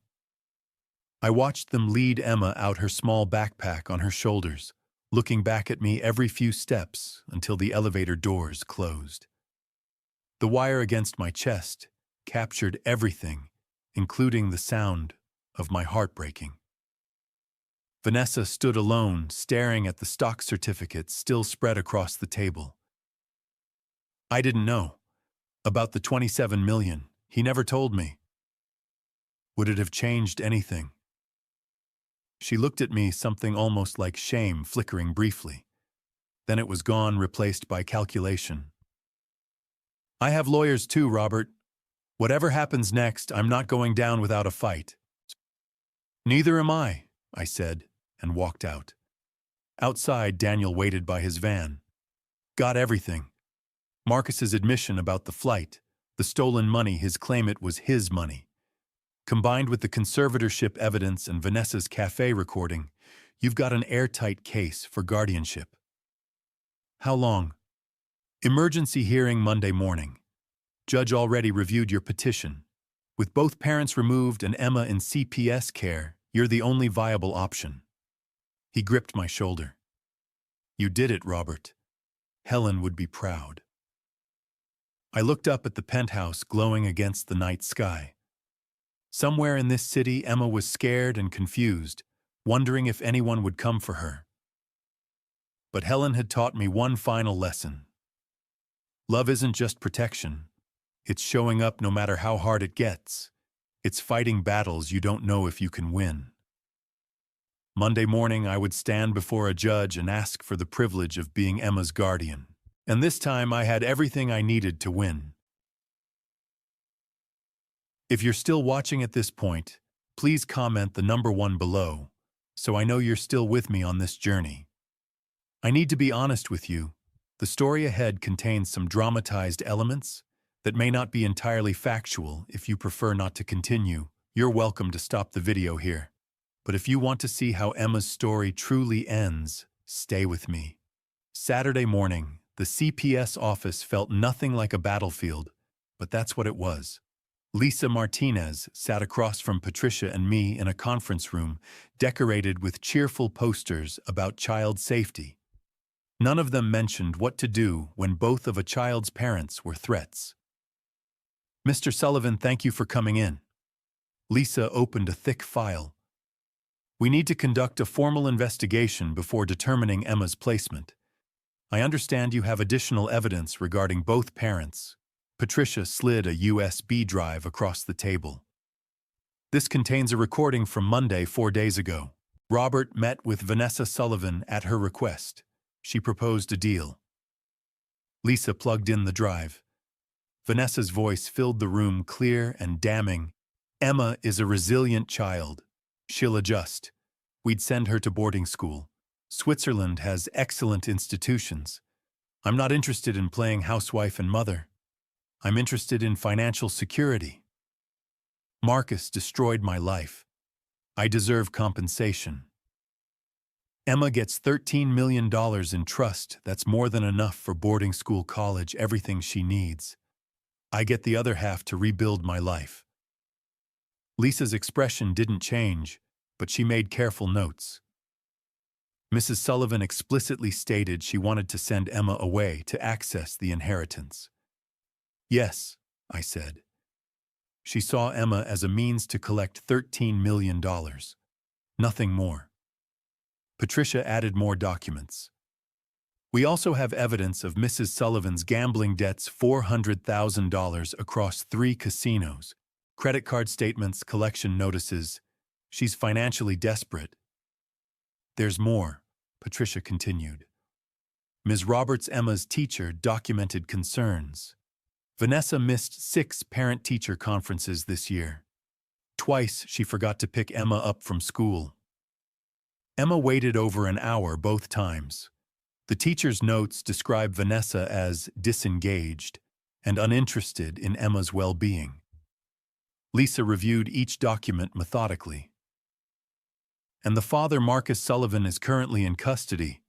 But what's your evidence regarding his fitness? I pulled out my phone, queuing up the security footage from Marcus's building. This was recorded 3 weeks ago. Lisa watched Marcus berate 7-year-old Emma for an A-, his cold voice cutting through the lobby. You embarrass me, Emma. Every time you settle for good enough, you embarrass this family. I don't want to look at you right now. Lisa's professional mask slipped for just a moment. How old is Emma in this recording? 7. She's still 7. This is a pattern. Patricia provided the school counselor's notes, 18 months of documented anxiety and fear of disappointing her father. Then came Helen's email from 2022 expressing concern about Marcus's harshness. Finally, the recording from Task 5. Marcus's own admission that he'd refused to fund his dying mother's cancer treatment because the odds weren't cost-effective. Lisa closed the file. I'm opening formal investigations into both parents. Based on this evidence, Emma cannot be placed with either Mr. Sullivan or Mrs. Sullivan pending resolution of these investigations and the criminal charges against Mr. Sullivan. What happens to Emma? My voice was steady, but my heart was racing. We need to identify suitable relatives. Are there any other family members? I'm her grandfather. I want to be considered for placement. Lisa pulled out a new form. I'll need to conduct a home assessment today. I'll also need Emma to be interviewed by our child psychologist, Dr. Lisa Warren. Emma needs to express her own preferences in a safe, pressure-free environment. When can I see her? Dr. Warren is available this afternoon. If the assessment goes well, emergency temporary placement could be approved today. 3 hours later, I sat in a different conference room while Emma was interviewed next door. Through the wall, I couldn't hear words, just the murmur of gentle voices. Patricia sat beside me reviewing documents for Monday's hearing. Robert, she said quietly, you need to understand, even with all this evidence, family courts have a strong bias toward reunification with biological parents. Vanessa isn't in jail. She hasn't been charged with a crime. A judge might order supervised visitation parenting classes and eventual return to her custody. She wanted to ship Emma to Switzerland. I know. But courts see that as poor judgment, not abuse. We'll fight hard Monday, but you need to be prepared for the possibility that this isn't over. The door opened. Dr. Warren emerged, a woman in her 40s with kind eyes and a gentle smile. Mr. Sullivan, Emma would like to see you. I entered the interview room. Emma sat in a child-sized chair surrounded by toys and books, but she wasn't playing. When she saw me, she ran across the room and wrapped her arms around my waist. Grandpa, they said I might get to stay with you. Is that true? I knelt down to her level. I'm trying, sweetheart. But I need you to tell Dr. Warren the truth about what you want. Nobody will be mad at you, whatever you say. I already told her. Emma looked at Dr. Warren. I want to live with Grandpa. He always keeps his promises just like Grandma did. He listens when I'm scared. He doesn't yell when I make mistakes. Dr. Warren made notes, then spoke to me. Emma has expressed a clear, consistent preference for placement with you. She shows no signs of coaching or coercion. She demonstrates a healthy attachment and feels safe with you. Lisa Martinez arrived at my apartment at 4 p.m., clipboard in hand. She walked through the 3 rooms, checking smoke detectors, looking at the small bedroom I'd already begun preparing for Emma, fresh sheets, the music box, on the dresser, books on the shelf. It's modest, I said. But it's safe, and it's full of her grandmother's love. Lisa made final notes. Mr. Sullivan, based on the evidence against both parents, Dr. Warren's assessment, Emma's clear preference, and this home evaluation, I'm approving emergency temporary foster placement, effective immediately. You'll have conditions, weekly check-ins, no contact between Emma and her parents without supervision, and a formal custody hearing Monday morning. I can bring her home tonight. I'll have her here within the hour. When Emma walked through my door carrying her small backpack, she looked around the apartment, really looked as if memorizing every detail. Is this home now? She asked. For as long as you need it to be, I said. She walked straight to the music box, opening it carefully. Claire de Lune filled the small room. Grandma's song. Your grandma's song. Your song. Our song. For the first time in months, Emma smiled without fear behind it. We'd just started dinner, grilled cheese sandwiches, because that's all I knew how to make when Patricia called. Robert, Vanessa's attorney, just filed a counter petition. Petition for return of minor child. She's arguing parental rights your age as a factor and claiming the recording was taken out of context. The hearing Monday just got a lot more complicated. Through the kitchen window, I could see the city lights beginning to glow against the evening sky. Emma sat at my table eating sandwiches and humming Claire de Lune. Safe for now. But, for now, was all I had. Family courts favored parents. Biological bonds over chosen ones. Vanessa hadn't committed a crime, just demonstrated greed. Would that be enough to keep Emma safe? Monday morning, I'd find out if love was stronger than law. But tonight, Emma was home. And I'd spent 2 years learning Helen's final lesson. Sometimes the only promise you can keep is to show up and fight, no matter how many battles it takes. Grandpa. Emma's voice pulled me back.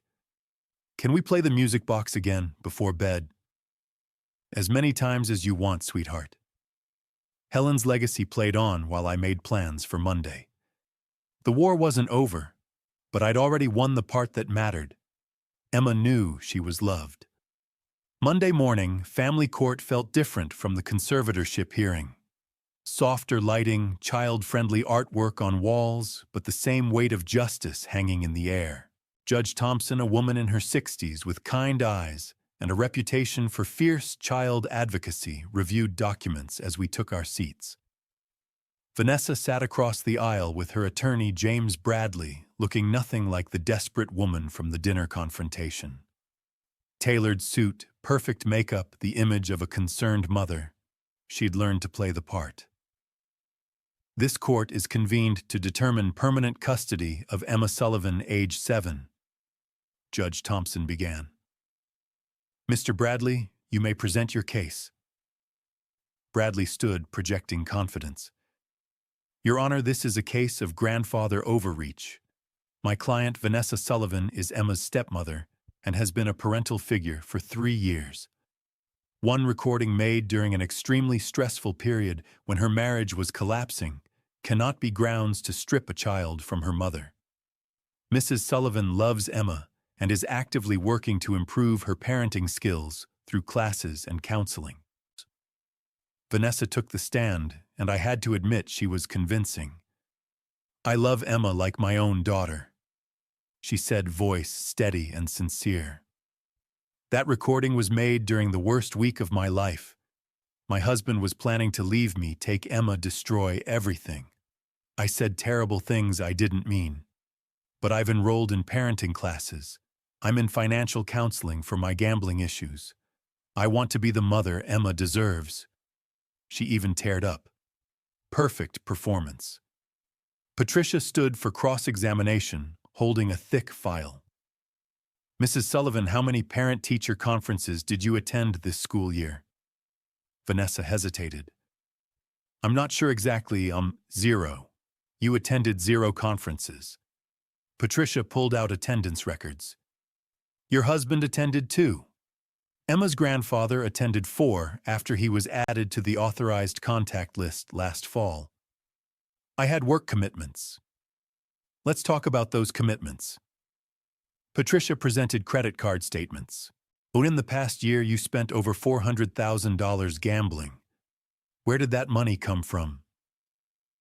Those were personal funds, your husband's funds, which were derived from stolen inheritance. Patricia didn't wait for response. Mrs. Sullivan, on February 3rd of this year, you forgot to pick Emma up from school. How long did she wait? I don't recall that specific. 90 minutes. A 7-year-old child waited 90 minutes in the school office because you forgot. It happened again on March 21st. 65 minutes that time. Vanessa's composure cracked. I made mistakes. Parents make mistakes. The court calls Ms. Roberts Emma's teacher, Patricia announced. Ms. Roberts took the stand, her testimony devastating in its specificity. I expressed concerns about Emma's anxiety and suggested family counseling. Mrs. Sullivan's response was, quote, "That's what nannies are for." She made it clear Emma's well-being was not her priority. The school counselor followed, describing Emma's fear and anxiety that spiked after weekends at home. Then came Jennifer Murphy, Emma's former nanny. Mrs. Sullivan instructed me to keep Emma out of sight when guests visited, Jennifer said quietly. She referred to Emma as the baggage more than once. I resigned because I couldn't work in that environment. Each witness built a picture of systematic neglect. Patricia presented hotel receipts showing Vanessa's affair during the custody dispute, gambling debts that continued even after Marcus's arrest, a pattern of self-interest over Emma's needs. When Robert took the stand, Patricia kept her questions simple. Mr. Sullivan, what role did you and your late wife play in Emma's life? Helen and I helped raise Emma from birth. We were her primary caregivers when Marcus traveled. We attended school events, helped with homework, tucked her in at night. After Helen passed, Marcus cut off my access. Helen knew that might happen. That's why she left the music box to give me the tools to protect Emma. What do you want for Emma's future? I want her to feel safe, to know she's loved unconditionally, to heal from the damage her parents caused.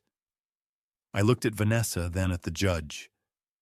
I'm not trying to replace Emma's parents, but I won't let her be hurt again. If Vanessa can truly change, if she can put Emma first, then someday maybe Emma could have a relationship with her. But right now, Emma needs stability. She needs to know someone will keep their promises.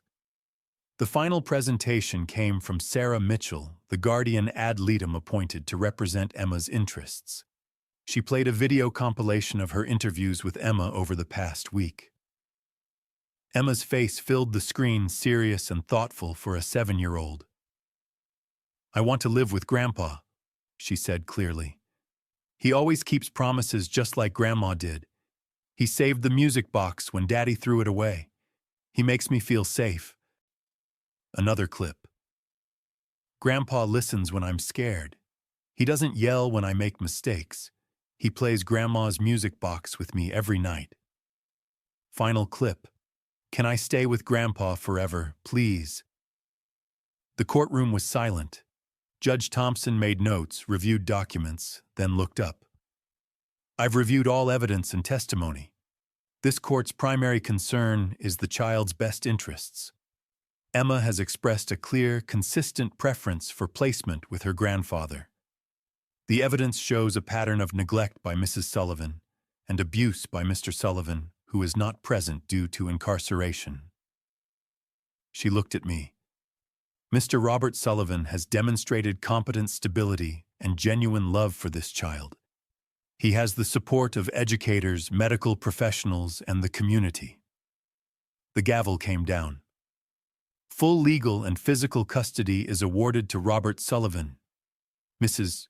Vanessa Sullivan is granted supervised visitation 2 hours per week, pending completion of parenting classes and financial counseling. Mr. Marcus Sullivan is granted no visitation pending resolution of criminal charges.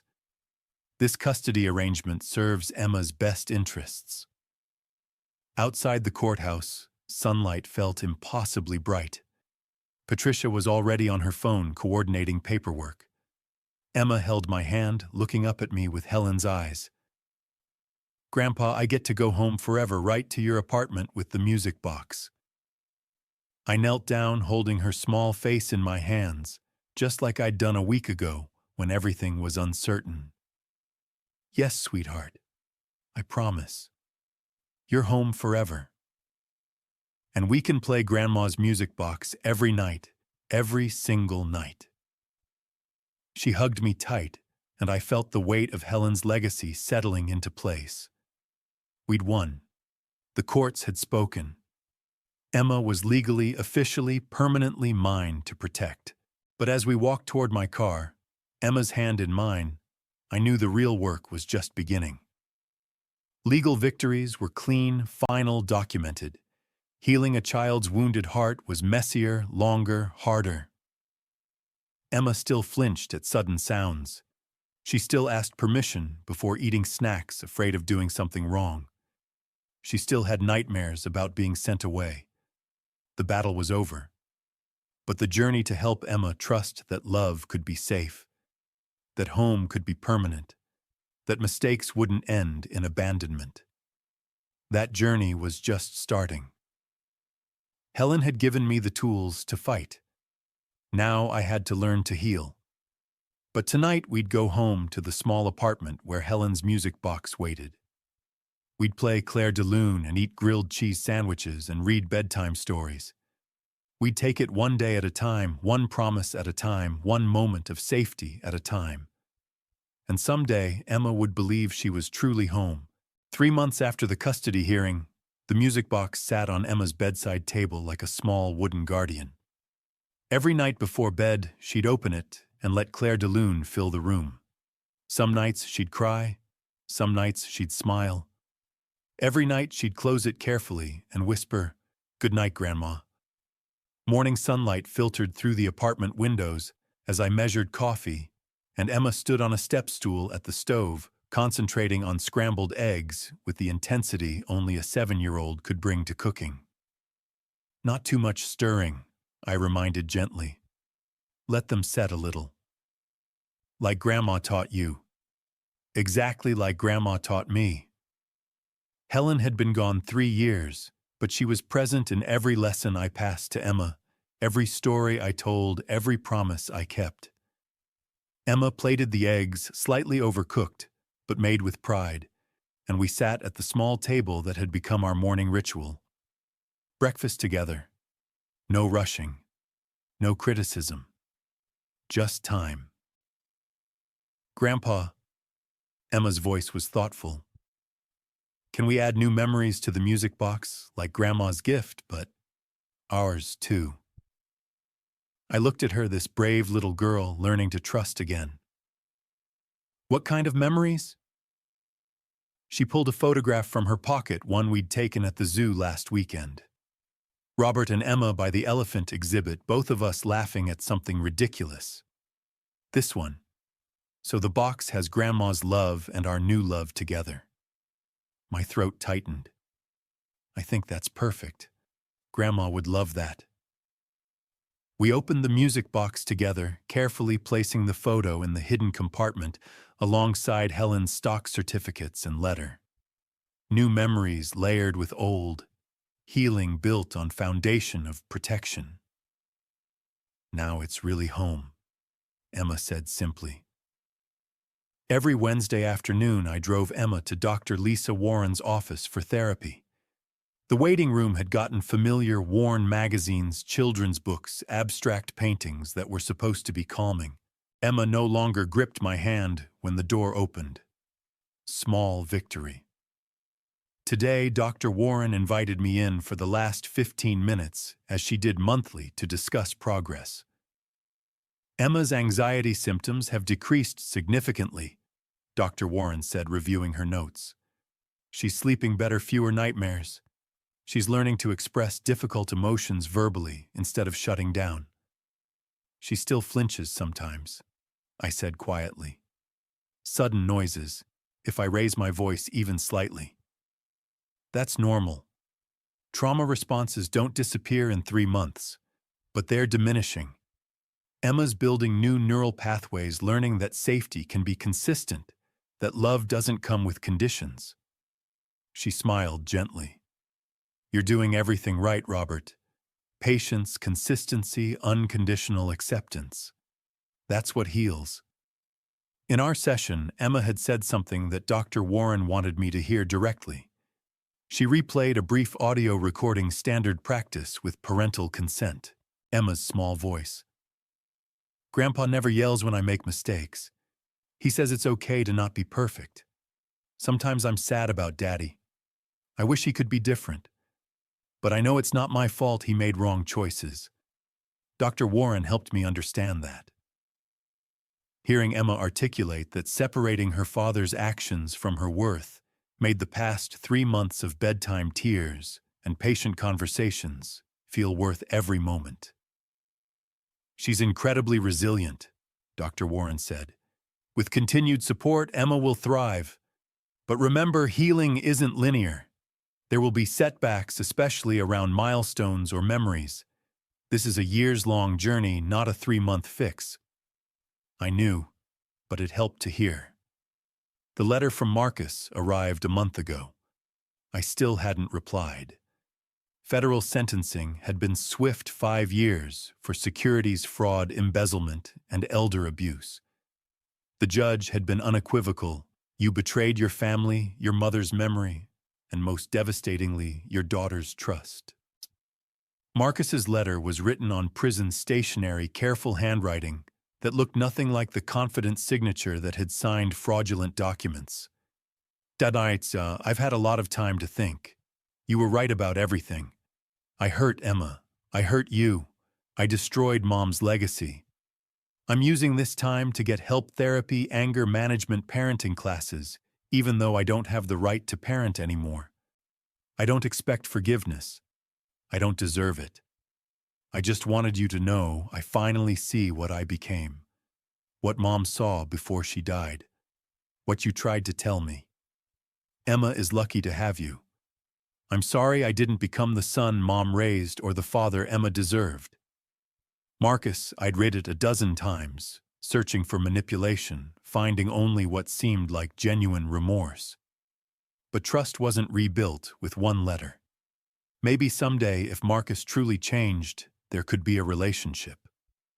For Emma's sake, I left that door open. But it would take years to prove himself. For now, Emma didn't ask about him. She was too busy learning what safety felt like. Vanessa's transformation was slower, more visible. 12 weeks of parenting classes, weekly therapy, financial counseling to address her gambling addiction.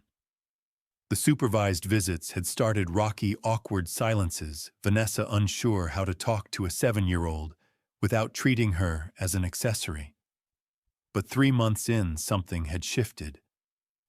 Last week's visit, Vanessa brought a book about elephants remembered Emma's love from a passing comment.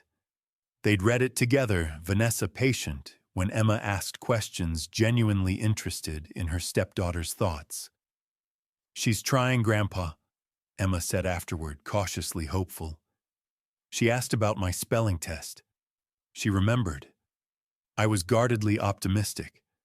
Vanessa would never be Emma's primary parent, that ship had sailed.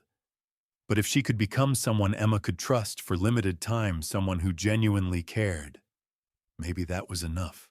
The social worker was recommending extended visits in another 3 months. We'd see. The trust fund validation had taken 2 months of legal work, but Patricia had finally secured it $27 million in Emma's name, managed by me as trustee until she turned 25. I took no salary. This was Helen's gift to Emma, not to me. Quarterly reports went to family court, every penny documented. Emma and I made the first major decision together. Grandma died because Daddy wouldn't pay for treatment, right? She asked one evening, 7-year-old bluntness cutting through complexity. "It's more complicated than that, sweetheart. But yes, Grandma needed help your father didn't provide. Can we help other grandmas? So other kids don't lose them." That's how we donated $1 million to UCSF's cancer research program in Helen's name, specifically targeting treatments for patients with limited resources. Emma signed the donation form with her careful, crooked signature. We also funded scholarships for children of incarcerated parents, breaking cycles, offering second chances, education as pathway forward. Emma was too young to fully understand, but she grasped the core. Grandma believed everyone could make better choices, right? Right. And money should help people, not control them. Helen's lessons living on. Tonight, 3 months and 7 days after the custody hearing, I tucked Emma into bed and wound the music box. Claire de Lune drifted through the room, same melody Helen had chosen decades ago. "Grandpa," Emma's voice was sleepy. "Are you happy I'm here?" "Every single day, sweetheart." "Good, because I'm happy too, even though I'm still sad sometimes." "That's okay. We can be both." She smiled, eyes closing. "Yeah, both." I sat beside her bed until her breathing deepened, watching the music box play its final notes. 3 months of small victories. Emma laughing more. Nightmares decreasing. Trust building slowly like carefully stacked stones. But as I walked to my own room, Helen's picture watching from the wall, doubt crept in. Was I doing enough? Was patient love sufficient to heal wounds this deep? Would Emma truly believe someday that home was permanent and safe? I didn't have answers. Just commitment to show up every day, keep every promise, and let Emma heal at her own pace. Helen had given me the blueprint: protect with everything you have, love without conditions, build legacy beyond yourself. But the actual work of healing felt infinite, uncertain, terrifying. The music box sat silent on Emma's bedside table, holding both past and future. Helen's gift and our new photograph side by side. Somewhere in that small wooden box was the answer I needed. Love isn't about being perfect. It's about being present. Tomorrow we'd wake up and do it again. Breakfast, therapy, homework, music box, one day at a time, and maybe slowly, that would be enough. Saturday afternoon sunlight painted North Beach in gold as Emma and I climbed the steep hill toward Tommy Morrison's shop.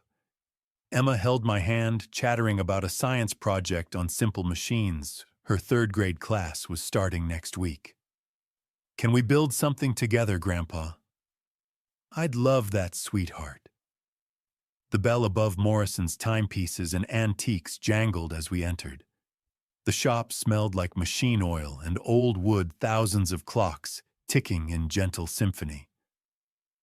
Tommy looked up from his workbench, his weathered face breaking into a smile. "There's my favorite engineer," he said.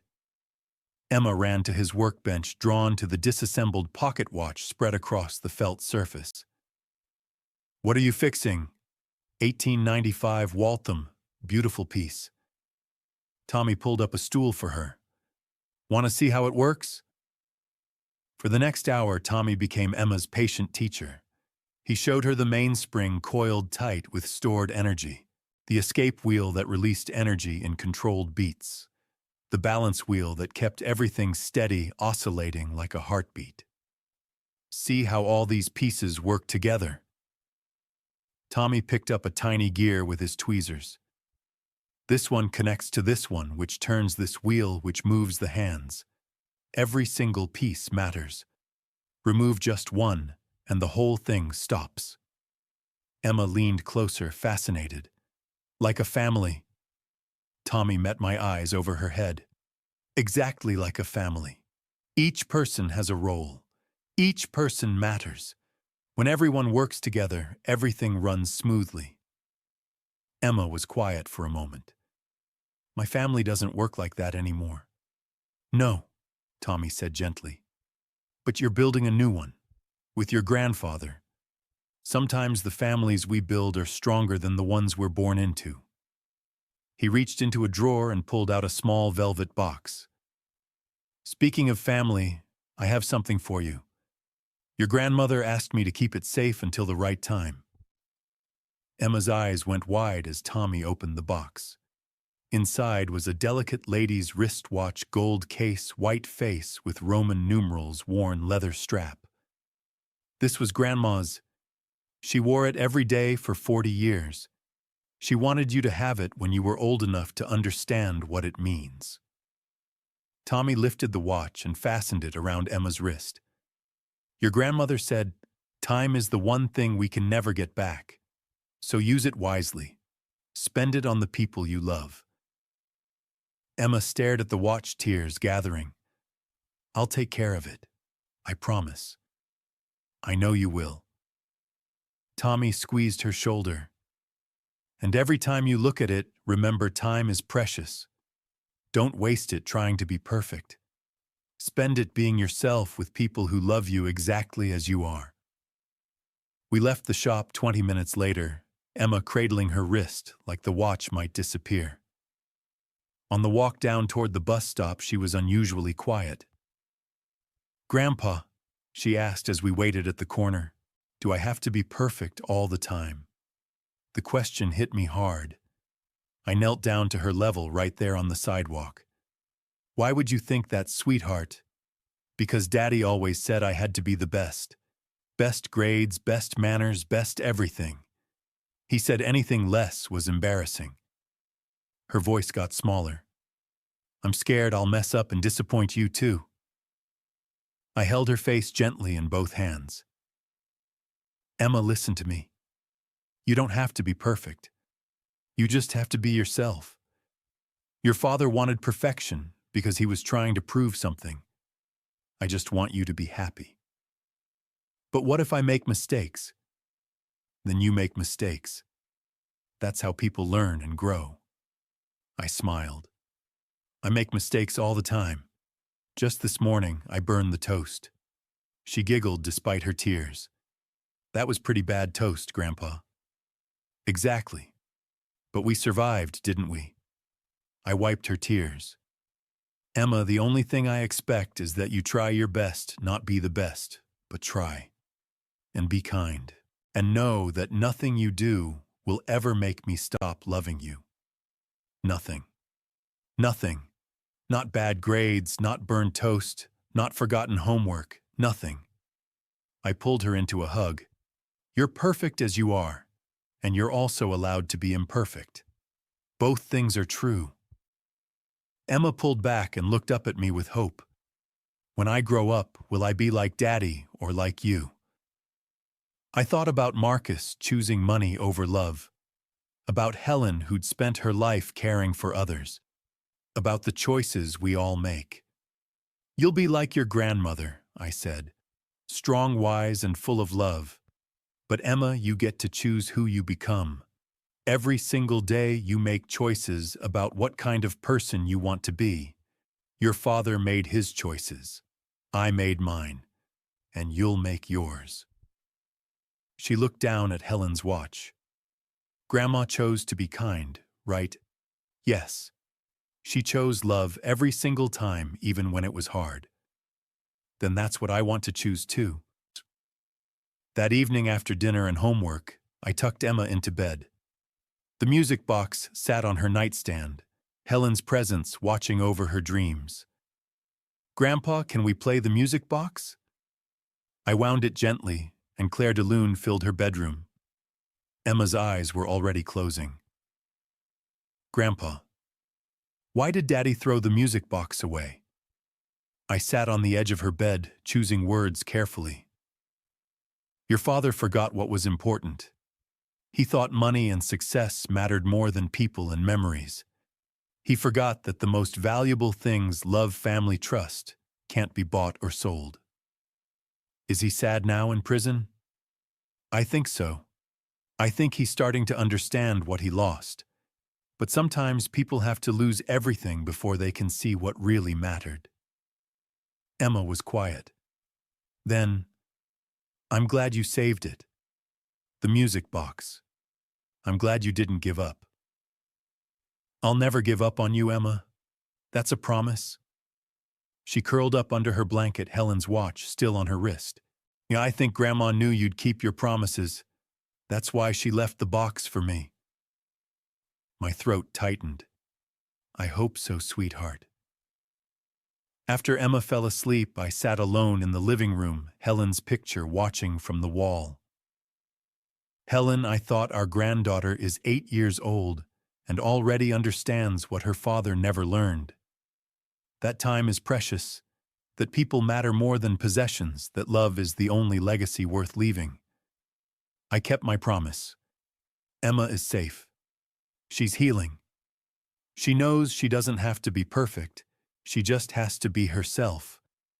And every morning when she wakes up and puts on your watch, she's learning what you spent your whole life teaching. That time is precious, and we should spend it wisely on people we love. Legacy isn't something you leave behind when you die. It's something you build day by day in the quiet moments and the hard ones. It's the lessons you teach, the values you model, the love you give freely without conditions. Emma was learning that now. Learning that time was precious, not to be wasted chasing perfection, but to be spent loving and being loved. Learning that people mattered more than possessions. Learning that she got to choose every day what kind of person she wanted to become. And one day, when she was ready, she'd pass those lessons on. For now we had mornings full of laughter and burned toast. We had afternoons at museums and rides home where she fell asleep on my shoulder. We had evenings with music boxes and bedtime stories, and Helen's watch ticking softly on a small wrist. And that was enough. If you're hearing this story, I want to tell you one thing: don't let money blind your heart the way it blinded my son. Marcus had everything: a loving family, opportunities for success, a mother who sacrificed everything to help him build his career. But he chose greed over gratitude. He chose pride over humility. And in the end, he lost it all. I've lived 69 years on this earth, and I can tell you, this God gives us people to love, not to use. Helen understood that. She spent her entire life serving others, her patients, her family, and especially Emma. Even when cancer stole her strength, Helen still planned to protect her granddaughter. God doesn't measure us by our bank accounts or job titles. He measures us by the love we leave behind. If you're a parent, listen to your children, truly listen. Don't force them to be perfect. Don't turn them into instruments to satisfy your own ambitions. Love them for who they are. If you're caring for elderly loved ones, watch for signs of financial and emotional abuse. Helen left that music box not just for Emma, but for all of us, as a reminder that true legacy doesn't live in a safe, but in the hearts of those we touch. God gave me one more chance to do right, to love and protect Emma. I won't waste that chance. And neither should you. Don't be like Marcus, who threw away love for money. Don't be like Vanessa, who saw her daughter as a burden instead of a blessing. Be like Helen, who understood that God's greatest commandment is to love one another, and that every act of love is an investment in eternity. Every morning when Emma wakes up safe and loved, I'm reminded that I kept my promise. Not just to Helen, but to God, who entrusted me with this precious child. That's the legacy I choose to live. Sincerely, Robert Sullivan. This content contains dramatized storytelling elements for educational purposes. Some details are fictionalized, but the core lessons about recognizing financial and emotional abuse are real. If this style isn't for you, that's okay. Please seek content that better fits your needs.